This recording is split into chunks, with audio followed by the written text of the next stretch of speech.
Okay, everybody, welcome. My name is Sarah Buckman, and I work at Common Ground Food Co-op, and I help with our education program. So it's so great to see so many familiar faces, but also some new faces. So we're so excited to be baking with Hannah Fink today. We've been planning this for several months, and so it's finally here. I just wanted to give you a quick intro. So we do virtual cooking classes every month with different community members. And we also do in-person classes, cocktail classes. So we would love for you to join us for more. Today we are baking with more than 23 households. And I see everybody, some people's got their aprons on. Awesome. Yes. And so let me know in the comments. We're going to utilize the comments a little bit. I will have my close-up camera, and I'll be able to feed any comments or questions throughout the class to Hannah. And we would love to make this as interactive as possible. So I really invite you to chime in whenever you need. So because we're going to be baking with so many different kitchens, we've got our recipe cards available for you, but we also want to answer any questions that come up. So you let us know whatever you need, but we're going to be making some really amazing things.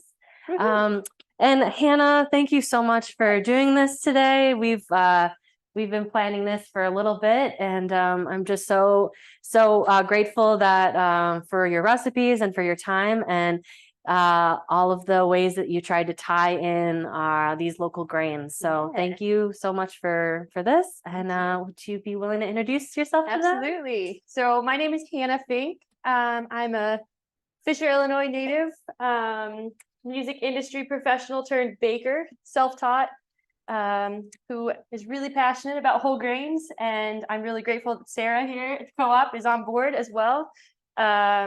I made the transition into whole grain baking many years ago and went through a lot of the learning curves that go along with it. So I'm excited to teach people the things I have learned over the years and get people excited about it, both for nutrition and flavor and color and all the things. Whole grains are so exciting. So I chose some really basic cookie recipes that are all really, really great highlights of whole grain flours.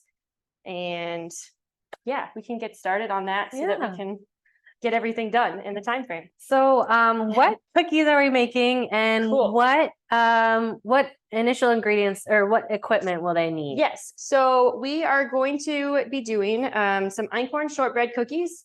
We are doing some cookies. All of the flour that we're using today is local from Janie's mill, just north of here in Ashcombe, Illinois, about an hour. In the United States, there's only a handful of mills that are stone grounding flour and getting it to people as fresh as it is. So we are really, really fortunate to have this amazing flour in our hands. Honestly, if you want to literally put this flour in your hands, you'll feel a difference between more traditional store-bought white flours and the feel of this flour. It's so soft. You can usually feel the bran in it. You can see the bran in it. It smells different. It's really, really superb. And Janie's mill is very highly regarded at this point in time too. So I'm excited to be using their flour. So yeah, with these three cookies, I would say, thanks to my kitchen experience, I have tried to minimize the use of a ton of equipment. So hopefully I go through things in an order today that allows you to kind of utilize bowls for the same thing and minimize dishes. That's always a goal of mine at home. So we need that. I will try to explain things in a way that allows you to just kind of use similar things for similar processes. However, if you're the kind of person that wants to have all of the bowls in your kitchen out on your counter at once, feel free to do that too. But really, we just need some bowls. Mixer wise, I just recently jumped on board with hand mixers. I was scared of them literally my entire childhood. Oh, really? Up until about 6 months ago, I bought a hand mixer for the first time in my life, and it's changed my world. I'm a convert through and through. But if you have a KitchenAid mixer at home or any sort of stand mixer, that's awesome. And if anybody, like for any reason, does not have a mixer, just pipe up and I'll give some tips along the way of how you can operate these cookies without a mixer. It's very doable. Just might be more of an arm workout, but totally doable. So reach out if that's something that you're dealing with. You know, I have a hand mixer at home, or I have a KitchenAid at home, and sometimes it's so heavy I don't even want to get it out. So I end up doing I just do it by hand. Yes. So you guys let us know if anybody needs any modifications for just hand mixing. So we'll do that. And then order of cookies today. Yeah, so we're gonna kind of at the beginning here, we're gonna hop around just a little bit to allow some of the like ingredients that need certain care to get done so that when we get to the actual cookie, it's all done for us. I guess specifically the only thing I'm talking about is the rye flour that's going to be toasted. We'll go ahead and like get that going so that while that's toasting, we can start working on other cookies. So should we preheat ovens? Yeah, so go ahead and get your oven preheated to 350 now. And while that's preheating, we'll kind of get started on the first cookie, and then here in like 5 or so minutes, then we'll jump in and start that process. Okay. Okay, so I guess in the meantime, if you have a spare baking dish, it doesn't have to be one that has a wall or anything, but just something flat that you can spread the rye flour out on. Go ahead and put your rye flour in a baking dish. Okay. For it to be toasted.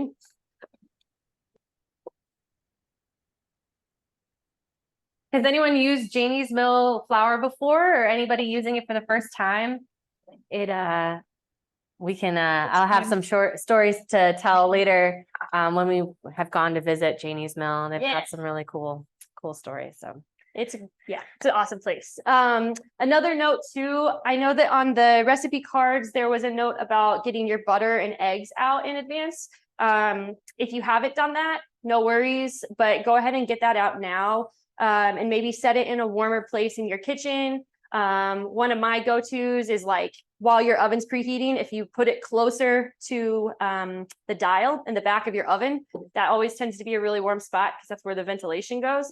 So that's my quick tip.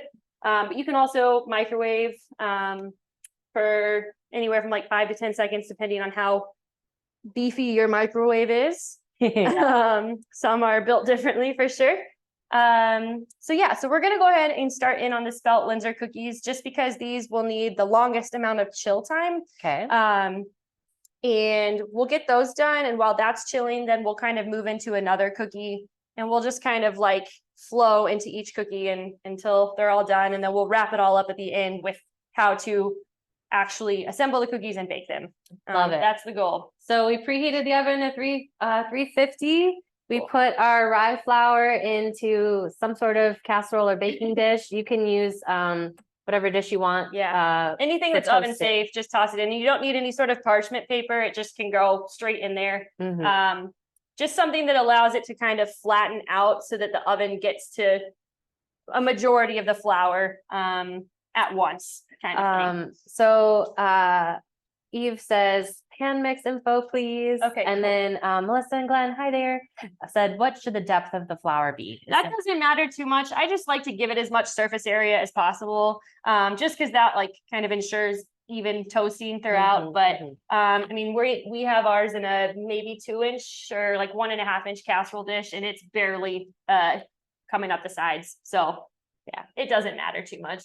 Okay. And you could also, even if you don't have a ton of like pans around, you could even just utilize one of the sheet pans that you're going to bake cookies on. Yeah. That's also easy enough. So we're working on the Spelt Linzer cookies. Pardon me. You good? Excuse me. Sorry for coughing on you. All right. So for the Spelt Linzer, if you are hand mixing, this will be kind of the same vibe for all 3 of them. All 3 of these cookies are like traditional. You cream the butter and sugar, you add eggs, you add flour. It's the kind of similar order of operations that you're probably familiar with cookies. So if you're doing any of this by hand, I would just say like definitely having your butter nice and soft. And then you're going to want to use a fork or even like a nice like wooden spoon from your kitchen. and you're basically going to just like mash the sugar and butter together. And once it's all mashed together, then you're going to want to try to like whip it like you would like whipped cream by hand. It's obviously not going to be that soft for a minute, but you're basically just going to use that fork or that spoon, and you're just going to like incorporate it until you start to see the sugar incorporating with the butter, because that's overall the goal when you're creaming butter and sugar, is you want to see those like sugar particles kind of going away, like mending into the butter. So it'll certainly take you a little bit longer by hand, but it's totally doable. Especially with all three of these cookies, they're the kinds that don't necessarily need like super airy whipped butter. Like that's not what we're going to be going for either. Right. So you just want like really well, like nicely softened and most of the sugar kind of like incorporated in there. So you're just chopping up some of the butter. So I'm just chopping the butter up. We're doing how much butter? butter? And so, yeah, is it separated for them at home or is it just sticks? It's just sticks. Okay, perfect. So at home, you should have a full pound of butter. These recipes worked out really nicely that a full pound was like exactly what you needed. So for this first Spelt Linzer cookie, you're going to be taking one stick, and then you're going to take the second stick and cut it in half. And that'll be the butter for this first recipe. Okay. So 1.5 sticks, and then we're just cubing them into a bowl. Yep. All right. And then we'll be creaming the butter and sugar together. So that'll be the first step for many of these. And it's going to be, is it just the regular? Yes. Okay. So it'll just be butter and sugar here in this first round. I'm going to use my hand mixer. Yeah. This is a friggin' beast. It's not that loud, which is amazing. I think the reason I was scared of them as a kid is because they were really, really loud at my parents' house. I see. So we're going to start here and basically just creaming everything until like I said, it's just nice and mended. And if you have a stand mixer, this small amount of butter and sugar also can be kind of annoying just because it's like just small enough that the mixer doesn't want to work to get it all incorporated. So it might take a minute, and that's okay. But once it gets going, then it'll be good. So you'll start to get these clumps first. And that's always like a really great starting point. And then from here, you can kind of like turn your mixer up, because then everything's mostly incorporated, and then you can go for like the whip. Nice.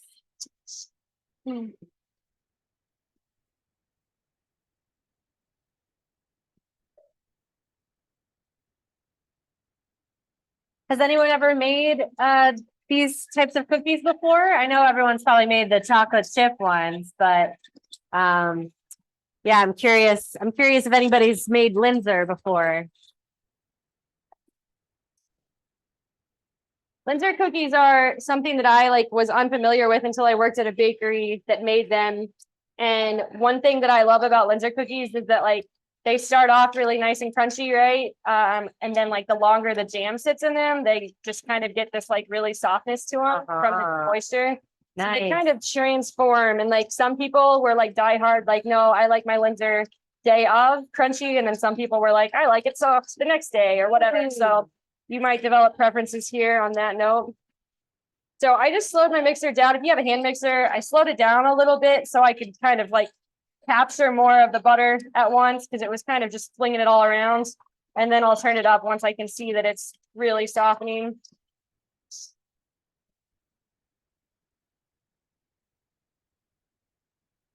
And also I can almost ensure that by the end of this process, you're going to have like a solid sheen of butter on your hands. There's a lot of butter involved, and it's one of my favorite ways to be. So embrace it. There are a couple questions. Melissa and Glenn said, are the ingredients pre-measured or do we measure them out? So everything is pre-measured. So as long as you stick to the ingredients that were in that particular bag for the cookie bag, you will just have to dump it in. Yep. So everything's been pre-measured.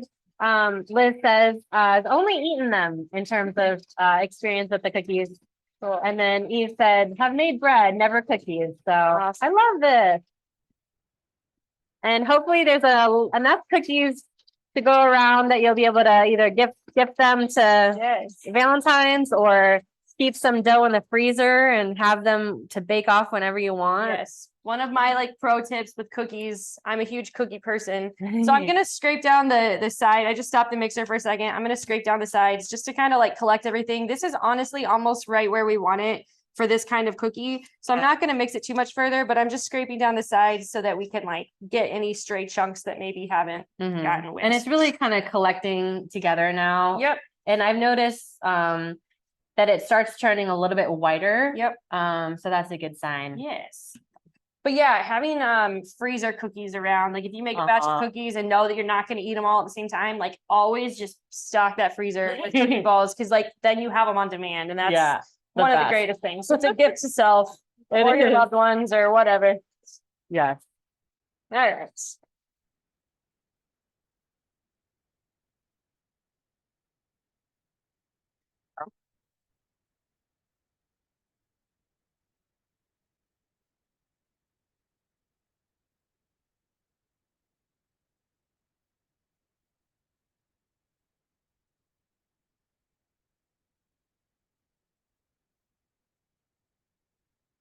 All right.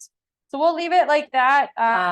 Lighter color, and definitely you can see that the sugar is starting to absorb into the butter. It's not fully by any means, it's still grainy, but that's okay. For this kind of cookie, that's what you want. You don't want the butter to be too soft, or else you get kind of like more spreadable cookies. There's a lot of really intense cookie science that I don't even begin to grasp really, but temperature of butter and all the things can make a different kind of cookie. It always makes a cookie though. So that's kind of what brings you relief. Like you're always going to get a cookie. It just might not the dough probably always tastes tasty. So that's the tempting part with me. I'm like, ooh, this looks good. Yes. Okay. So since I would imagine most ovens are at least close to being preheated, we can go ahead and put the flour in the oven. Okay. I think I put anywhere from like 10 to 15 or 15 to, or no, where is it? Oh, 10 to 15 minutes toasting it. That'll probably vary by oven. Like this oven that we're using here today is a convection, so it's going to go really fast versus ovens at home might not go as fast. What I like to do when I'm toasting flours is essentially just check them every 5 to 10 minutes, kind of shake them around, because the surface is obviously going to be getting toasted more than what's underneath, and smelling it. So like you're looking for fragrance more than anything. Like the rye flour will probably change color a little bit, but it's also going to be really fragrant, and that's what brings out a lot of the flavors in it. Toasting kind of seems like one of those things that's just a silly step, but it's also one of those things that just slightly elevates flavor when you're baking with stuff. So I love that. One of my favorite things. What are they looking for in terms of going too far, toasting too far? I don't think it's going to happen. I think that I'm going to remind you enough. So I really don't think it'll happen.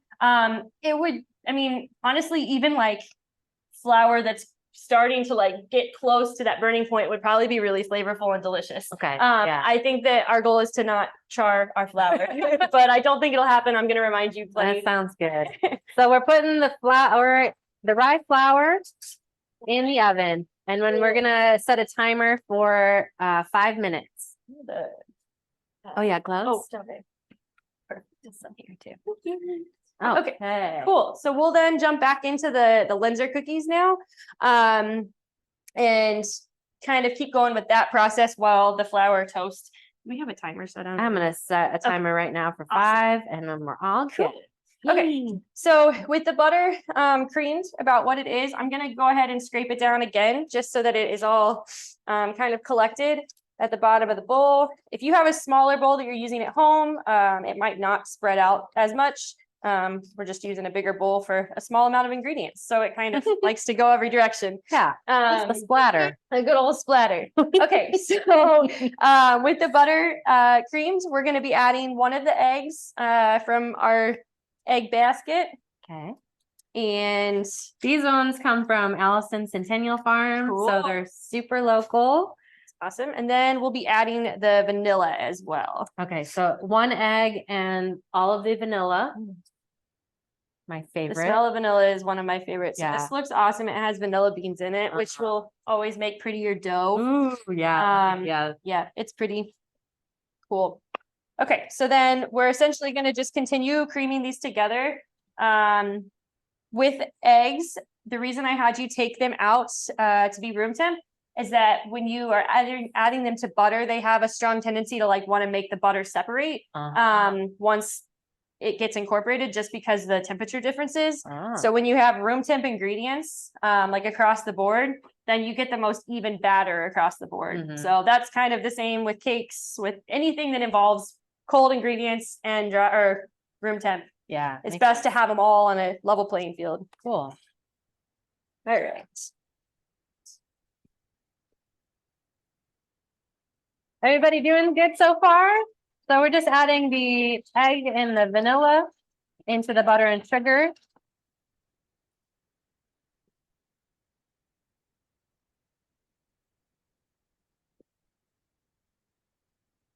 And what you'll be looking for is the butter will go from being really shiny from the egg to like kind of losing that like extra shininess, and it'll kind of honestly go back to looking similar to what it did when it was just creamed with the sugar. Like matte. Yep. And feel free to stop and scrape down your bowls again, like several times throughout the process. I have a KitchenAid at home that I love, but at the same time, they have a really hard time sometimes of picking up all the ingredients. So Yeah. scraping down as many times as you feel like you need to is totally fine and necessary in a lot of situations. So that's what I'm gonna do here. It's getting very close to being incorporated, but you can still see there's quite a bit of shine. Mm. That was the best smell with the Yep. sugar once you add the That vanilla. is my in there. favorite.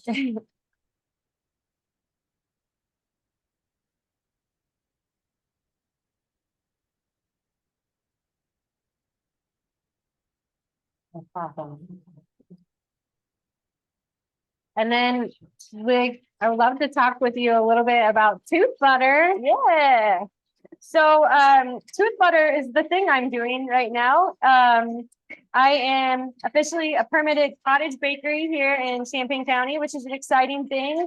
A lot of progress has been made for cottage bakeries and cottage food businesses in the last several years. So I'm very fortunate to be able to operate out of my home with my awesome 8-month-old son, Malcolm, running everywhere right now. And so I get to bake out of my home and operate here in Champaign County, which is super fun. So lately I have been doing some pre-sale bakes as well as special orders that people have been reaching out to me about. Still kind of developing my offerings as prioritizing motherhood is the stage of life I'm in, which is really exciting. But I'm also really excited to be baking in the community again and teaching. This is a goal of mine for a long time, is to be teaching others the things that I love to do, as I have been taught by others before me. So it's kind of a passing down wisdom sort of thing.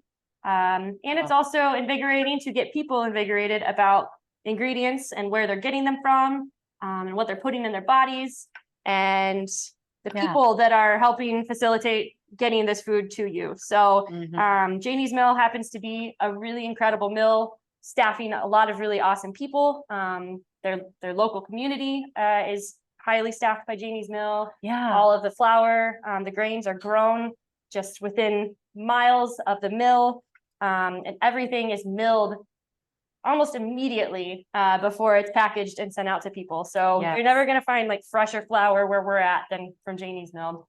So that's kind of what has pushed my business along, the way I operate, at least. That's amazing. Okay. We hit the 5-minute mark. Cool. Should I take a look? Yeah, we can go ahead and just kind of like shake that pan around a little bit. You got it. Or if you have like a utensil, you can kind of just like move the flour around a little bit, but shaking it is totally fine. And then we'll kind of, smell for it. I don't smell anything yet, so we'll let it go like 5 more minutes. Okay. And I would say probably at max 15 minutes. Okay. So another 5. So maybe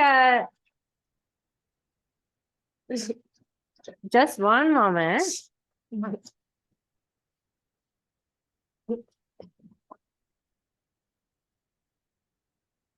All right. So this flour or this butter is just about there. I'm starting to see less of the shine and then more of just the kind of like matte color, like Sarah was saying. So I'm going to go ahead and scrape down everything, because I do think that is about where it needs to be. And you can kind of see like what when you spread it, it's not like super separated, which is what the egg initially does, is kind of like separates the whole mixture. Yeah. And with most of these cookies, like different from maybe if you're familiar with making cakes, like creaming butter kind of looks a little bit different for a cookie versus cake. So with creaming butter with a cookie, you don't want your butter to be like super whipped, because then that creates like a overly aerated cookie. So really it's kind of a softening type of creaming that you're doing with cookies. So where it's at now is great, because we still have several different rounds of mixing in ingredients. So for this next round, Just a quick question. Yes. So Tina says, my butter seems to be separated. I would just Okay. encourage her to yeah, still keep going. it's probably just a temperature difference, and that's fine. So yeah, just keep going, because ultimately the friction from mixing it is going to keep both of the things up together. So yeah, I would say like turn your mixer up or your hand mixer up, because that extra speed will also create temperature. But it's probably just a matter of just needing to keep going a little bit longer. And then Suba, no worries, Suba, we're doing the Spelt Linzer cookies. So one thing that we did is we put our rye flour for the rye chocolate chip cookies into a casserole dish to toast. We're gonna toast it potentially for like 10 minutes, checking it pretty often, every 5 minutes. But then we are working on the Spelt Linzer cookies. We just did the butter and the sugar and the egg and the vanilla, and just whipping that up until it is kind of coming together and Nice and soft. Nice and soft. So with the Spelt Linzers, the next ingredient or the next step is just basically adding most of the dry ingredients. So if you have a small bowl nearby, grab that, and we're going to add the spelt flour, the cardamom. Oh, so we're going to mix all the dry ingredients together? Yep. Awesome. Except for the almond meal. Like keep the almond meal separate for now. That'll be the final mix in. Okay. So the powdered sugar, cardamom, spelt flour, and then there's salts and baking powder. So those will all just go in a bowl together. And if you have a fork nearby, great. Or if you have a whisk nearby, whatever, you'll just kind of like mix those things together. Sometimes I'm like honestly even lazy, and I'll just use my finger and just kind of mix it all together. It's just essentially like ensuring that when you go to mix the cookies, everything kind of gets evenly incorporated. So just slightly whiskey. So yeah, Heather, we're gonna put the powdered sugar in as well with the dry. Oh, I think I just tossed it in there. I'm sorry. Did somebody catch that? Oh, I just tossed the powdered sugar in. So if you haven't already done that, maybe stop yourself from doing that. Like I didn't just do. okay. If you did, that's fine as well. It'll make a cookie. We just won't have the powdered sugar at the end for the pretty decor on top. I'm sorry. I kind of just was going for it. That's okay. We might be able to steal a little bit from the shortbread. Yes, we should be okay. Okay. Sorry about that, folks. So if you've already added the powdered sugar to the dry mix, it's not a big deal. It's just going to be a part of it. It was a very small amount anyway, so it's not going to make a huge difference. If you didn't, then you can dust it at the end. That's kind of the glory and the kicker of having everything staged out, is I have this like need to just throw it all in because it's in front of my face. So yes, but it's all good. Okay, so we're going to mix this together then. And also in a similar fashion, if you've already thrown the almond meal in too, because it's a dry ingredient and it was sitting there, that will also be totally fine. It really won't make a huge difference. I just like to add it last. Really, I don't even know why, but it's a thing I've always done. So yeah, okay. I like it. So it'll start to come together. You'll see like a lot of big clumps, and I'm going to increase my mixer speed so that you don't have a bunch of like flyaways. So a little fun fact about Janie's Mill is they work with all these other growers in the area of Ashcombe. So it's about an hour away, hour north of us. And they work with a bunch of different farmers that either are doing like conventional corn and soy, who are interested in navigating and potentially becoming or certified organic. Yeah. So what they do actually is Harold Wilkin, the owner of Janie's Mill, will kind of, if it's close enough to the grain mill, he will basically mentor and help them transition. So Janie's, I think they have been working with like thousands of acres that they're transitioning to organics. And I mean, Janie's mill as a farm literally transitioned to an organic farm, which is not a small feat by any means, but they were super dedicated to it and they did it. And they are passing on that knowledge. So where it's at now, you can still see bits of dry flour, but it also is like getting nice and soft. So at that point is when I usually will add the almond meal. Cool. So that'll be the final touch. And then before we do that, let's check on our rye flour. Oh yeah, perfect. Just to make 2 sure seconds. before we get tied up. Yeah. Okay.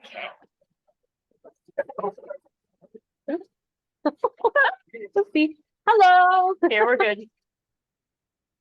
Lip slidey. I know. All right, we're gonna just do some oven maneuvering here. Let's see. Ours almost fell through the back, so just be careful of that. Almost got really exciting. You don't have to worry about it flipping around. The is for this oven, at least, I can smell this rye flour really well. So I'm gonna call it for us. Okay. Yours again might take a little bit longer just because without the extra fan boost, that really slows things down in an oven. Okay. So if they're starting to smell the rye, oh, you can really, it's very good. fragrant now. Yep. So call it good if you start smelling it. Yep. And I would say like you probably won't be able to smell it outside of your oven. So like open the door and actually like put the pan to your face, and that's when you'll be able to tell if you can smell it or not. Okay. So we took ours out, but if you're not smelling it yet, then you might still need just a minute. A couple more minutes. Yep. So we're gonna just put that to the side. The whole intention of doing that when we did was so that it has some time to like cool out a little bit before we jump into the chocolate chip cookies. We're gonna do that dough last though, so it still has plenty of time if yours is not out of the oven yet. Okay. So now back to the Spelt Linzers. We're gonna finish mixing in this almond meal. Awesome. One of my favorite flours, like whole grain, to work with is Spelt, entirely because of the color of it. It is one of the prettiest, like speckled flours ever, and it's an ancient grain. It's one of those grains that has literally been around forever, and farmers like Harold are working really hard to keep it around and keep it within our reach, which is incredible. It's incredibly nutrient dense and it's flavorful. If you're a bread baker, it's got a lot of really unique qualities to it as well, but spelt flour is awesome. Okay, so we're not going to want to mix it too much further past this point. It's really stiff, but that's ideal as we're going to be rolling it out eventually. So Tina says, can I hold on my bowl for you to have a look? Sure. Let's do it. Let's do this. Okay, let's find you, Tina. Just a moment. Yeah, there we are. Right here. Okay, can I click on it? Or no? Here, let's spotlight. Tina, we're gonna spotlight. Everybody look at Tina's bowl. Here, hold it up just a little bit more, Tina. Okay. So I can't. That's kind of like what we're looking at too. Off. Is everything like everything's in the bowl at this point? Yeah. Then yeah, I think it looks pretty good. I would take like a spatula and maybe just like scrape it all together. And if it's nice and like cohesive, like everything sticks together, then it's probably great. The goal with this cookie is wet. It's really wet, you said? Yeah, it looks wet. See? So that might just be like the butter is a little bit more whipped than what ours is, and that's also totally fine. The chill process will help kind of solidify everything so that it's workable. So the next step that I show you guys will be kind of crucial to getting it nice and workable in the time frame we're working with. So Tina, this will help you along as well too with the texture that yours is. Cool. And Jennifer, we did just add and mix in the almond meal. Yep. So now everything. I'm just doing one more like slow mix to make sure I got everything, and I do. So then I'm gonna try to get this this here chunk out. Might be kind of loud for a second. All right. All right. So then from here, It definitely is, Tina.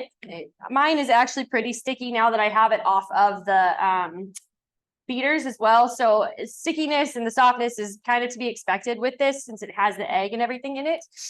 So what we're gonna do next is take a sheet of plastic wrap and we're gonna get this dough into the fridge so that it starts chilling so we can roll it out. But a little pro tip I learned not that long ago that has really saved my life is to splat it out as close to rolled out as possible so that whenever you pull it out of the fridge, it's nice and chilled, takes less time to chill, and it's just that much closer to being ready to be rolled out. So if you don't have plastic wrap, you can use plate. A plate would be fine. If you have parchment paper, if you have wax paper, honestly, like aluminum foil, like or a gallon bag. Yeah, a gallon bag would probably be a really great way to do it. So we're just put the blob of dough on the plastic wrap. And I kind of made a big enough piece so that I can like fold it over. And I'm gonna just like splat that out with my hand as flat as I can get it. And that's gonna really help us with the chilling process since we are on a limited time frame, but it also just really helps with chilling it in a state that makes it easy then to roll out when it's time to do that. Okay, so I've got it probably, I'd say like a 1/2 inch thick, and that'll be perfect. And then I'm gonna just kind of like fold up the edges around it. We'll rip this off, which I can never do cleanly. Oh yeah. I usually make a mess of it. There we go. So Eve, the difference between the meal and the flour, the almond meal is actually just ground down almonds, just really fine. So that will give kind of like a nutty but denser part to the dough. And then the spelt is just a different variety of wheat that actually has less gluten typically than other varieties of wheat. So yeah. In the almond meal, it's traditional for a Linzer cookie to have ground nuts in it, primarily almonds. So that is also a part of a Linzer cookie. Cool. I don't know what the reasoning is, but that is just something that I do know to be true. So, we'll get this out of the way. So we still have our raspberry jam. For those of you that didn't put the powdered sugar, you would have those too.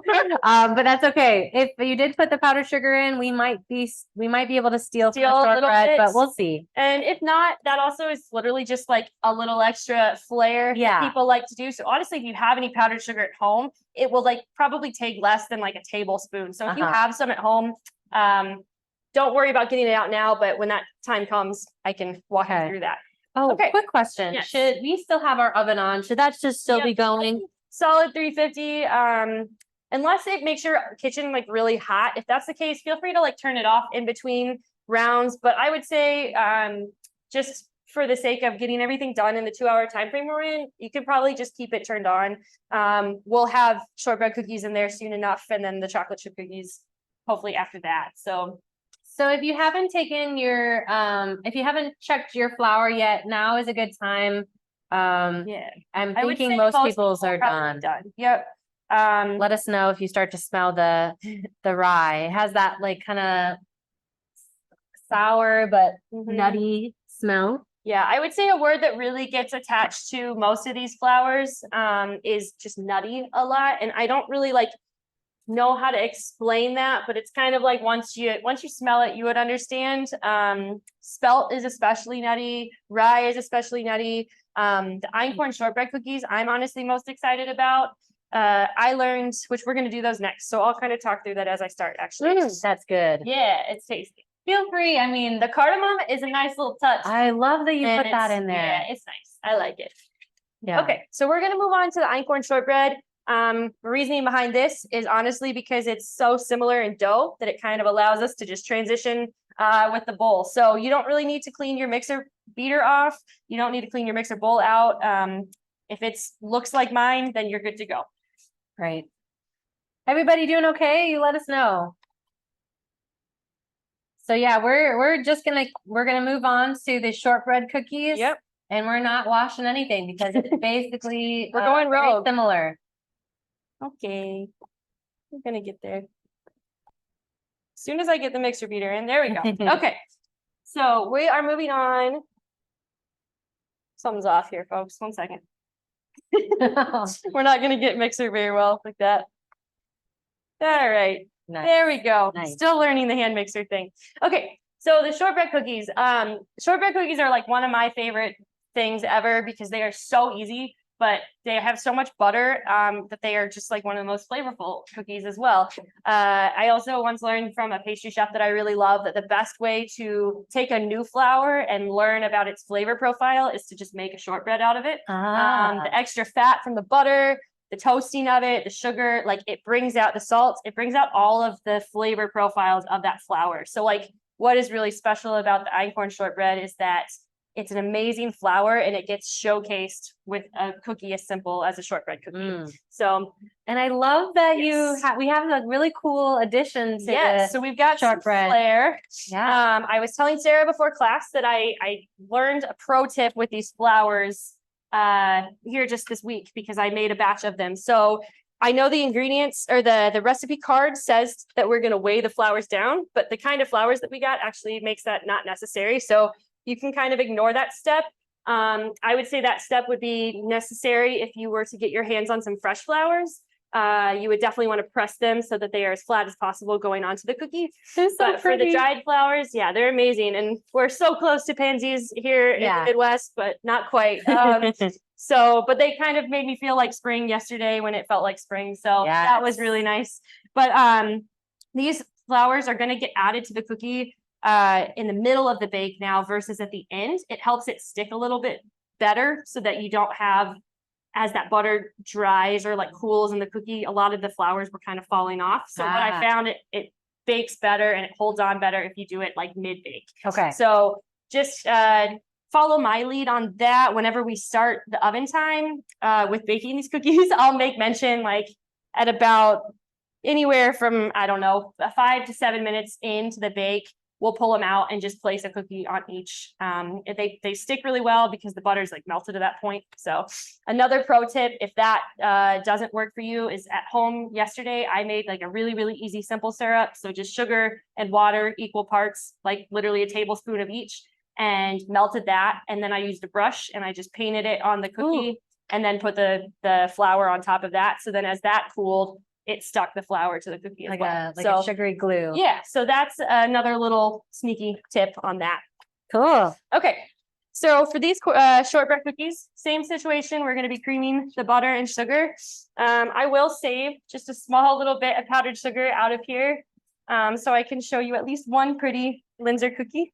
I'll just put it in one of these guys. So we are stealing a little powdered sugar from the And I'm talking like literally maybe a half teaspoon. So barely any is necessary. If you want to do all of your cookies, then you would need a little bit more than that. But I just wanted to be able to show you some cookies. So I'm just taking a little bit out of there. Okay. But we're going to take butter. We're adding the rest of the powdered sugar and the brown sugar. Yep. And then our 1 stick of butter. And we'll do a similar situation that we did for the Linzers. We'll just kind of cube these up before we put them in the bowl. That helps everything incorporate a little bit quicker and less butter flying every direction. I feel like this is a good intro on all the different cookies because it's like they're all very similar. Some of them are really similar ingredients, but just the proportions, like if you're taking a look at the chocolate chip cookies, like so much more sugar than the other. Yep, and butter and eggs.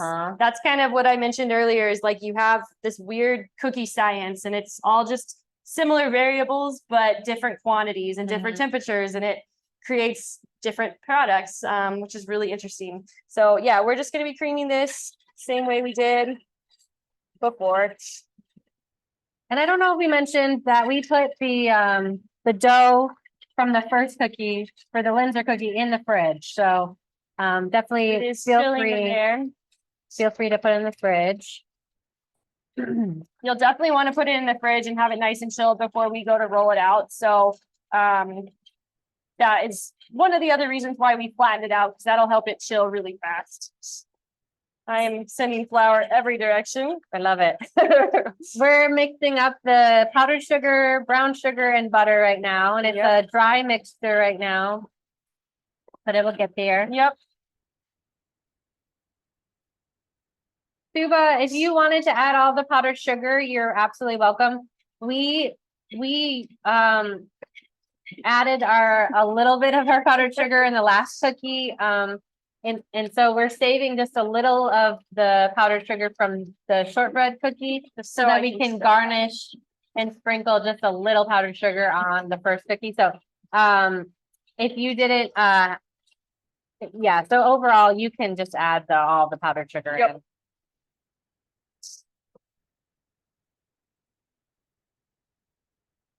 The thing with shortbread cookies too is they're definitely like the drier side of cookies. So you can tell that this is taking a little bit longer to cream, just because there's more dry ingredients than there is butter. Yeah, and like no egg. There's no egg, there's no leavener in this either. So really it's just kind of like a butter treat. And it's probably another reason why it's one of my favorite cookies. Mhm. It's another kind of cookie too, that like if you're mixing it by hand, you're in luck because you really don't want this butter to be too whipped either. One of my favorite ways actually to make a shortbread dough is with a food processor. Oh, kind of like a scone. Yeah, because you can literally just toss all the ingredients in there and it just works it all together into a nice dough. So As soon as it comes together, do you recommend not overworking it? yep, I made a note, I think on here that we'll probably end up working this dough at the end by hand because it's just a good way to ensure that everything's mixed together evenly and then also like not over whipped. Okay, so It's just really started to Yep. meld together. yep, and we'll probably call it there just because we have so much more mixing now to do with the flour. So the butter is still like nice and kind of solid in a sense, but it is definitely softened. So we'll start next with adding the flours and the salt. So everything else that you have for the shortbread minus the flours are going to go in the bowl next. Okay. So salt is just going right in. Yep. And Einkorn. einkorn is the feature in Yes. this cookie. Yes, yes. And then we also have, we have all-purpose flour, and that's also from Janie's Mill. Yep. So Elevated all-purpose flour in the sense of an all-purpose flour for sure. There's don't remember what types of wheat it says on their bag. So they're using warthog wheat, which is a hard red winter wheat. So in terms of a typical all-purpose flour, you're probably used to seeing like a just very normal like white flour. Janie's Mill does not believe in fully white flour. So they are taking the whole kernel of a grain and they're stone milling it, which preserves the integrity of that kernel as much as possible. And to get the different variations of their flours, they sift out different percentages of the brand. So with their all-purpose, they're working at about probably close to like an 80% extraction. So that means that 80% of the bran is still intact inside that flour. So it's an all-purpose flour, and in its sense, you can use it for so many different things, but it definitely is colored different when you use it. It's different. It performs differently. A thing that Janie's Mill says often is that their flour is thirstier than other flours, which is very true in different applications. So a lot of times when you're working with whole grains, there's a lot more moisture needed just because their flours are thirstier. totally. Jennifer, butter, brown sugar, and powdered sugar, perfect to blend together. Yep. And then we're just adding, once it just comes together, then we're adding all the dry ingredients. And we sell almost all of their flour. Yeah. There's so many different varieties that they have, but Their website is a really great place to check out if you just want to geek out about flours. Yeah. They have so much information on there. so we And have them. recipes. Sorry, we have them in aisle 2. We did special order the dark rye. But we have the einkorn, the all-purpose, the spelt. We even have like a pizza dough blend and a few others. So if there's any time that you want to special order something, you can do that through Janie's Mill or through us. We're happy to help with that.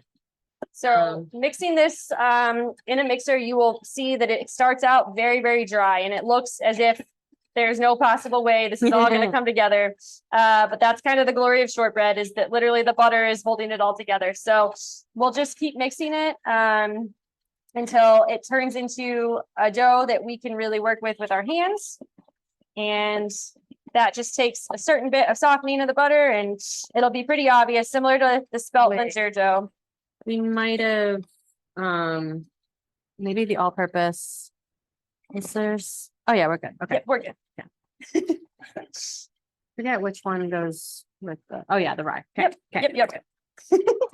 And the reasoning, so the Einkorn shortbread, the reasoning that there is all purpose as well as just the Einkorn is that with a lot of different whole grain flours, they perform a lot differently than what you're used to. So Einkorn is one of those. It works really, really well in most instances, but it has different qualities to it that kind of needs the backing of an all-purpose flour for like some structure.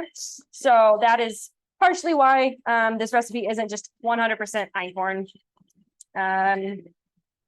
A great resource for baking with whole grains and learning, you know, traditional recipes, but with whole grains is Janie's Mill's website. They have a really, really awesome recipe log of all sorts of baked goods, cookies, pies, breads, all sorts of things. So this is starting to come together and honestly will start to look more like sandy before it actually comes together. So it'll look less put together before it actually really comes together. Shortbread's a fun one. And is messy with my hand mixer situation. I am flinging flour probably all over Sarah at the Oh, moment. no, you're good. You're good. All right, so we're getting to that kind of sandy point.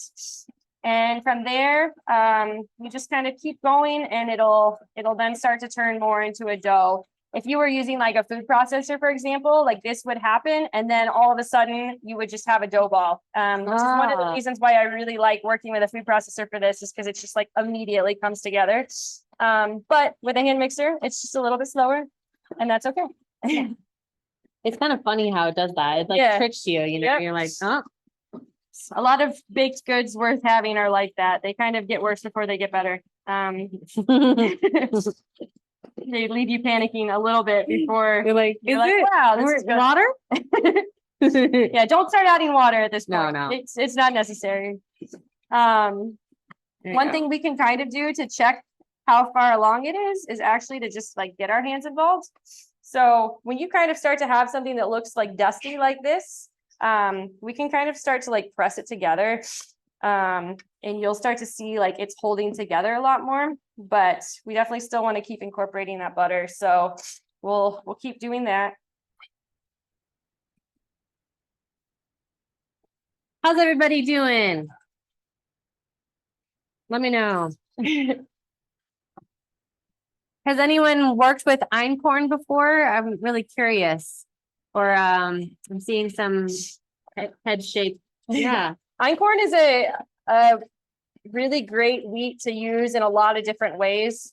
And so I think a lot of people that are starting to like really tune into like the types of grain they're using Mhm. will really go for like something like an Einkorn first.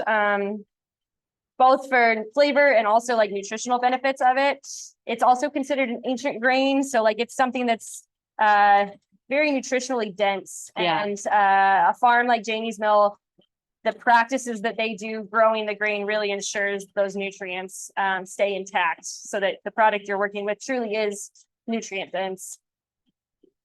Suba says no, but Elise says no, but it smells amazing. Yeah, this is one of my favorite flours.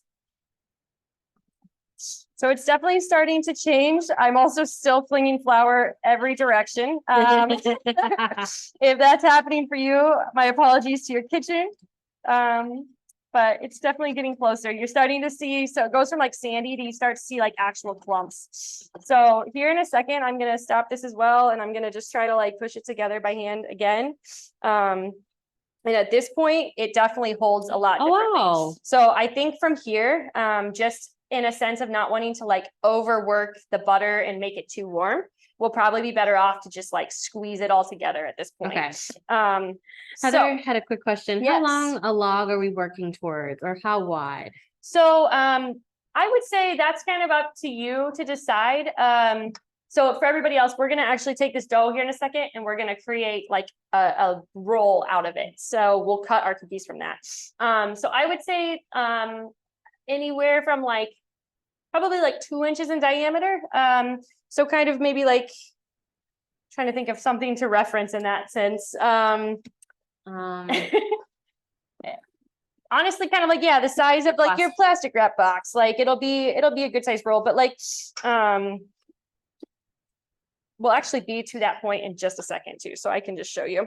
Okay, so I'm kind of just squeezing it all together and trying not to get my hands too involved all the same, just because you don't want to add too much temperature change and like warm that butter up. But you'll see it goes from like the sandy to now it's like really solid clumps. So I'm gonna kind of squeeze it together into a good chunk. And then from there, I'm gonna brush my hands so that some of that extra flour gets off of there. I'm gonna move all of this excess flour. Zoe says, so these cookies are actually health food? Yes, 100%. Yes. Slash, I operate You on a feel belief good. system that if a baked good makes you feel good, then it's health food. Yeah. So that's exciting. And more nutrients than you would have gotten in other flour. Exactly. And then Melissa says, what's the difference between Einkorn, Kamut, and Emmer? Honestly, I think all three of those are like very similar. So I've used Emmer as replacement for Einkorn. I've used Kamut as replacement for one or the other as well. They're all very similar. Same with Spelt, actually. Like Spelt kind of falls in the same category with all of those. So the difference is that they're just different types of grain. But from a brand standpoint, I honestly don't know like enough specifics to distinguish all of them for you. Janie's Mill website actually probably does. They I'm gonna steal a little bit. Yeah. I want to see what this. Yeah, this is a really great dough to just like eat because it's butter and flour and it's just tasty. But it gets even better when it's baked thanks to the science of an oven. So okay, so similar to some more Linzer, plastic wrap. we're gonna dump it out onto the plastic wrap. It's obviously a lot crumblier though than the Linzer, so that's why I kind of clumped it up first before I dumped it out. So what you want to do is to kind of get it into a generally like log shape from here. And then the rest of the work is going to be done by the plastic wrap. So this is kind of another cookie pro tip, I guess, that I have learned along the way. So you've kind of got a log here, right? And we're going to roll it in the plastic wrap. And each step of the way, you kind of just want to like press it down. So you'll start to see like a lot of those crumbly lines just disappear as the dough comes together.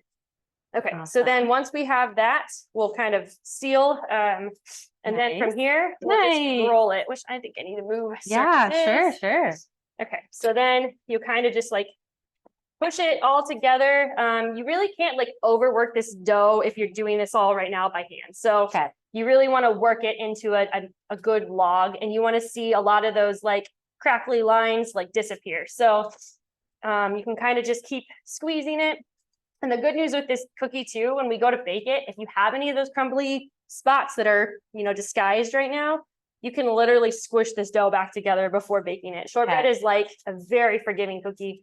And it's so delicious. So it's really... And because it's so dry, you know, there is a tendency sometimes when I've made it that it does crack. Yep. But that's okay. You can kind of squish it together. Yep. That's all right. Okay. So we'll not focus too much on like getting a perfect roll because it's not worth it. I operate in a perfectly imperfect world. So this is great. Okay. So once you get a good looking, just cohesive log, I like to just essentially wrap that together. It looks like that split, but we'll just leave it.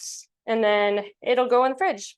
Okay. Well, so we're going to chill this and then we're going to move on to the next. All the dough getting chilled.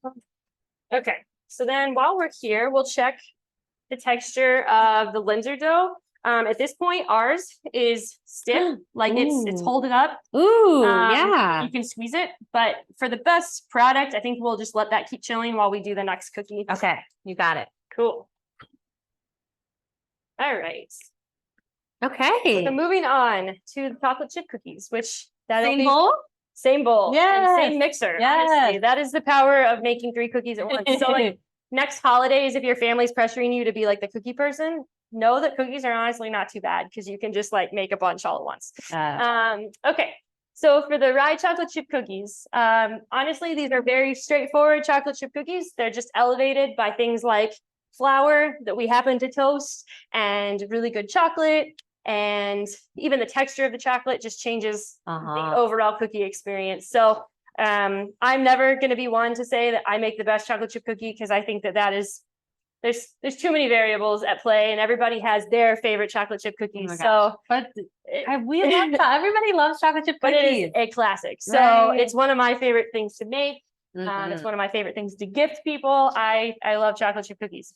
Okay, and another thing with the chocolate chip cookies is these are honestly, in my opinion, just best form. So this is the kind of dough, like we were mentioning earlier. If you make this dough today and you don't have intentions to eat all of these cookies today or tomorrow or whatever, you should totally save the dough balls outside of the ones you want to bake, because they will be so much better after a couple of days of aging, and you'll have them on hand. So you can have cookies whenever you want. So like once you make the dough, you can portion them into little balls and either put them in the fridge or the freezer. Yeah. We were talking about how the fridge is ideal. So fridge is ideal.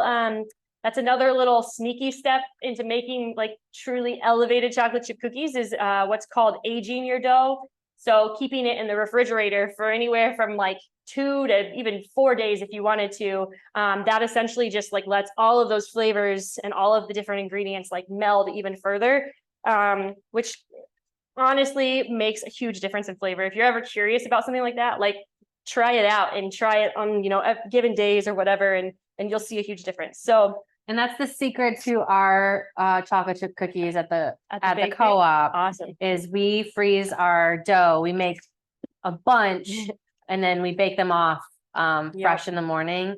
And it allows it to really kind of like solidify the dough. Yes, it'll change the texture too. it does. Having a chilled cookie, that's another reason why we are chilling all of these cookies, because chilling ensures less spreading of cookies.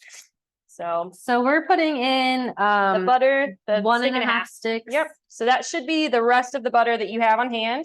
Okay. If it's not, then these are going to be extra buttery chocolate chip cookies, and that's exciting. Tina says, can any of these recipes be doubled? Oh, 100%. Yeah. I think the glory of cookies is that you can really just, however many you get out of this recipe, because sometimes it'll vary depending on like how big of cookies you want or whatever, but you can absolutely double, triple them just by simply tripling, doubling the numbers. And they're all like pretty straightforward measurements. You're not dealing with a lot of funky fractions, so it all should be pretty easy to multiply as well. Okay, so for a chocolate chip cookie, we're just creaming the butter and sugar, same as all the other ones. Most chocolate chip cookies involve brown sugar and cane sugar. If your brown sugar kind of like dried out, just being out of the packaging, that's fine. Just kind of like crush it a little bit with your hands. It'll make it easier for everything to cream. I'm gonna rinse my hands too. Oh yeah. So we put all of the brown sugar, all of the cane sugar, and then the stick and a half of butter. And then one thing that I'm excited about is we gave you baking chocolate. So everybody got a little bit of bittersweet and semi-sweet. So this will make some really nice chunks. More flavor elevation. Yeah. And sometimes the less sweet the chocolate, because this cookie already has a lot of sugar in it, it can really be so tasty with a darker chocolate. And the reason that rye flour was chosen for this cookie too is the fact that rye and chocolate are a really exceptional pairing. I think has something to do with like the tartness, the fruitiness of a rye flour, and how chocolate can also be kind of fruity. This is like one of my favorite pairings. So I like to make cakes with rye and chocolate. Any sense I can with rye and chocolate. They're really great brownies. Yeah. Okay.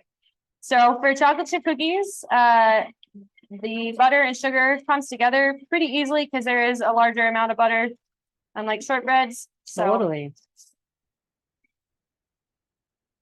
but it'll be similar where it kind of gets a little crumbly and then it all comes together. So you guys sticking with us? Where are you guys? Where are we with time? Now we're good. Yeah. Perfect. I am sending sugar literally all over this kitchen. It's really exciting. Yeah, we are always looking for different ways that we can utilize local ingredients in our classes. And it's just so fun that when we can incorporate unique producers. So the type of sugar that we're using is our Field Day brand.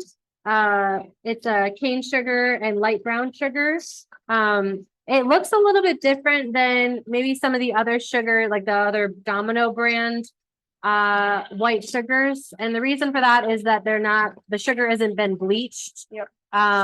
There's some kind of wacky ways that they process cane sugar, where they try and mill it down to this powder. And so they'll bleach it and use but this is a natural cane sugar and natural light brown sugar that we're using. When you work with that too, because it isn't ground down so small, like a lot of times those particles, like they do act a little bit differently than like some more like traditional granulated sugar. So that is kind of another learning curve of working with sugars like this. But with cookies, I think it's actually like exceptional because it actually in its raw form has a little bit of a caramely flavor to it, similar to brown sugar. So it just adds a lot more flavor than just straight granulated sugar. Okay, so this is really coming together now. It's crumbly, but here in a second, it'll start to transform into the nice, like softened cream butter. So I'm gonna incorporate a little bit more speed. And it's a little bit easier to come together too, just because chocolate cookies they involve more sugar and butter, like Sarah said. So there's a little bit more for your mixers to work with.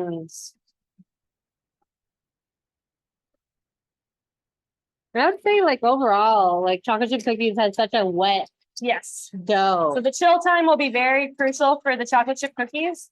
And just for the sake of showing you guys how we bake them today, we might even do a little bit of a side step. Once we get this dough mixed together, we might just separate a little bit off so that it chills super fast, and then we can bake off some cookies today too. Yeah. But again, I really do recommend aging some of this dough in your fridge for a couple days and just seeing how the flavor changes. It's pretty cool, and it makes for the best cookie it can be.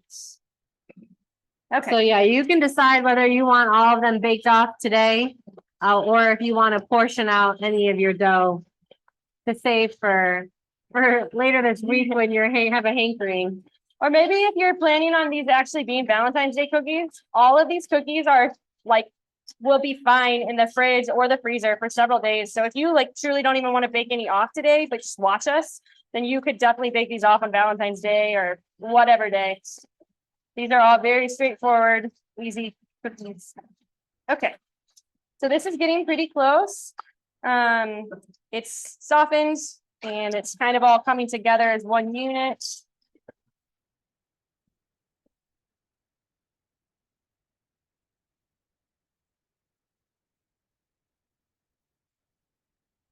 There also is a larger amount of sugar as opposed to the butter. So it's not gonna like fully cream out like the Linzer cookie did. So this is actually like pretty creamed. The butter, try a little. yeah, so you can see it like spreads out in your fingers. So it's pretty much there. Okay, so same as before, we're gonna be adding the eggs and vanilla. That's pretty much a standard with cookies is this step. The sugar really helps to incorporate, like the sugar granules help to incorporate all the little bits of the egg and all of that. Perfect. Okay, so we added both eggs and the little vanilla. Yes. Okay, so we're gonna mix these. Ooh. This is also like chocolate chip cookies. The smell of the dough is such a I good know. smell. It's vanilla. It's always the vanilla. Yeah, there's times where I will make chocolate chip cookies specifically for the dough, and then I kind of have a little taste, and then I'm like, okay, that satiated me, and then I wait and I have the cookies baked off the following day. I'm like, there's nothing better. Are there any other cookie recipes that you just absolutely love?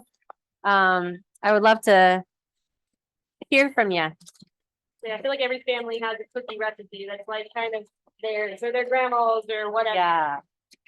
Cookies are life. Yes. I tried to call myself for many, many years that I wasn't like a sugar person.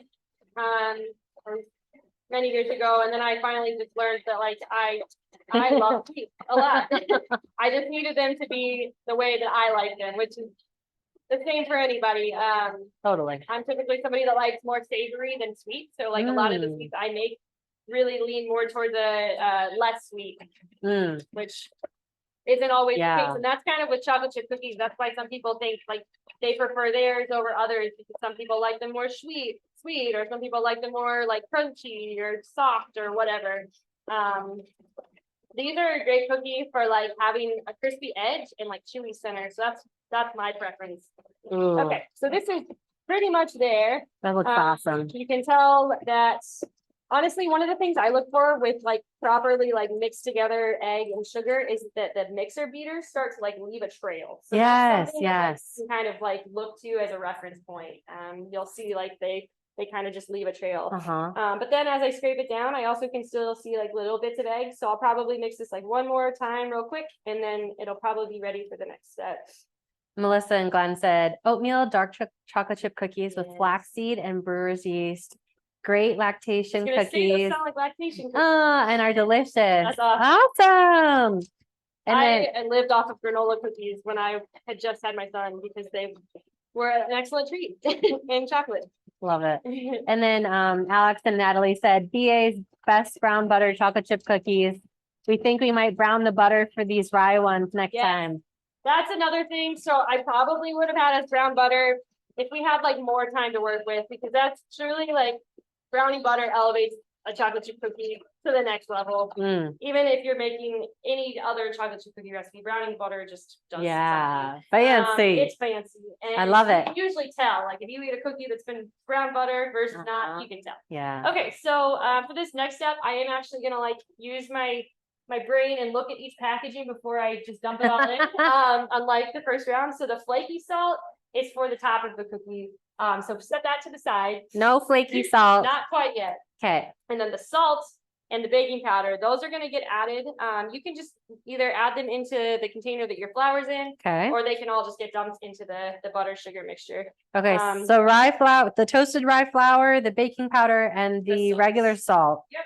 And at this point, your flour should probably be cooled. Ours is like just slightly warm to the touch. Yeah. That's totally fine, because honestly, it'll help kind of mix everything together. So what we'll do is we'll dump this in, but before we get started on mixing that, we're gonna go ahead and chop our chocolate, because that'll be a next step that's involved pretty shortly after we mix. So we'll set this to the side for now. So you'll need a little cutting board and a knife. We're gonna be using a chef's knife, because I think that can help.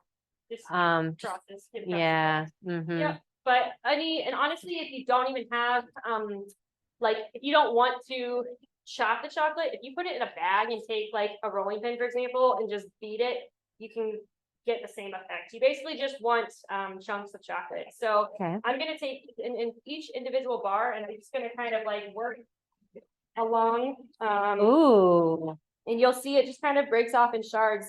A weird thing that I learned with chopping chocolate is that it has like a hilarious amount of static electricity to it.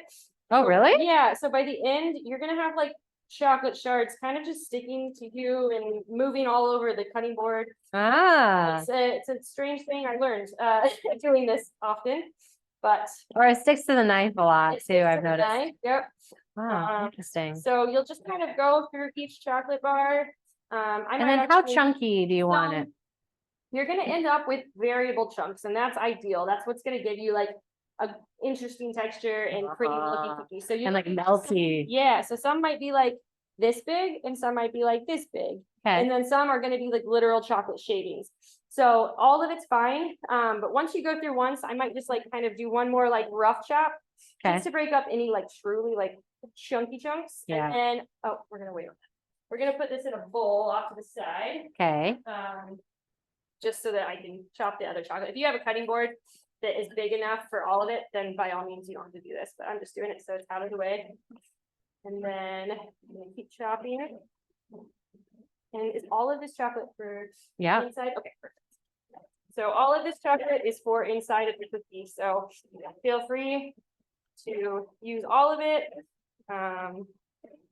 I'm also somebody who really just likes the brown butter like flavor of a chocolate chip cookie. Me So like, too. I've honestly just made chocolate chip cookies before without the chocolate, like just to have the dough. I think Yes. it's considered like a brown sugar dough. Is kind of like the base. So Okay. feel free to, I mean, you can toy around with chocolate quantities if that floats your boat. You can also put some of this chocolate on top of the cookie, like press it on top of the cookie dough. So that when Oh, it bakes, it kind of like creates a melted little like spot. topping. Yeah. Mm. I like to do that at home because then it also is a good spot to like put the flaky salt Ah. out of the oven. Yeah, so when we eventually get to the flaky salt, is that after right It's, before it goes in the oven or? Yeah, you can either do it right before it goes in the oven. Like today, for example, it'll actually be ideal because we're not going to be using frozen cookies. But whenever I'm baking like cookies from the freezer, sometimes I will just do when they come out of the oven, just because it's easier to get it to stick. Okay, cool. But you could do either or. So honestly, if you did it afterwards and you had somebody that maybe doesn't like things like salty, then you could omit it for them and kind of customize the experience. The salt is kind of going back to my savory leaning tendencies. The salt adds a really good flavor balance to all the sweet that's going Yeah. Oh, I love it. on.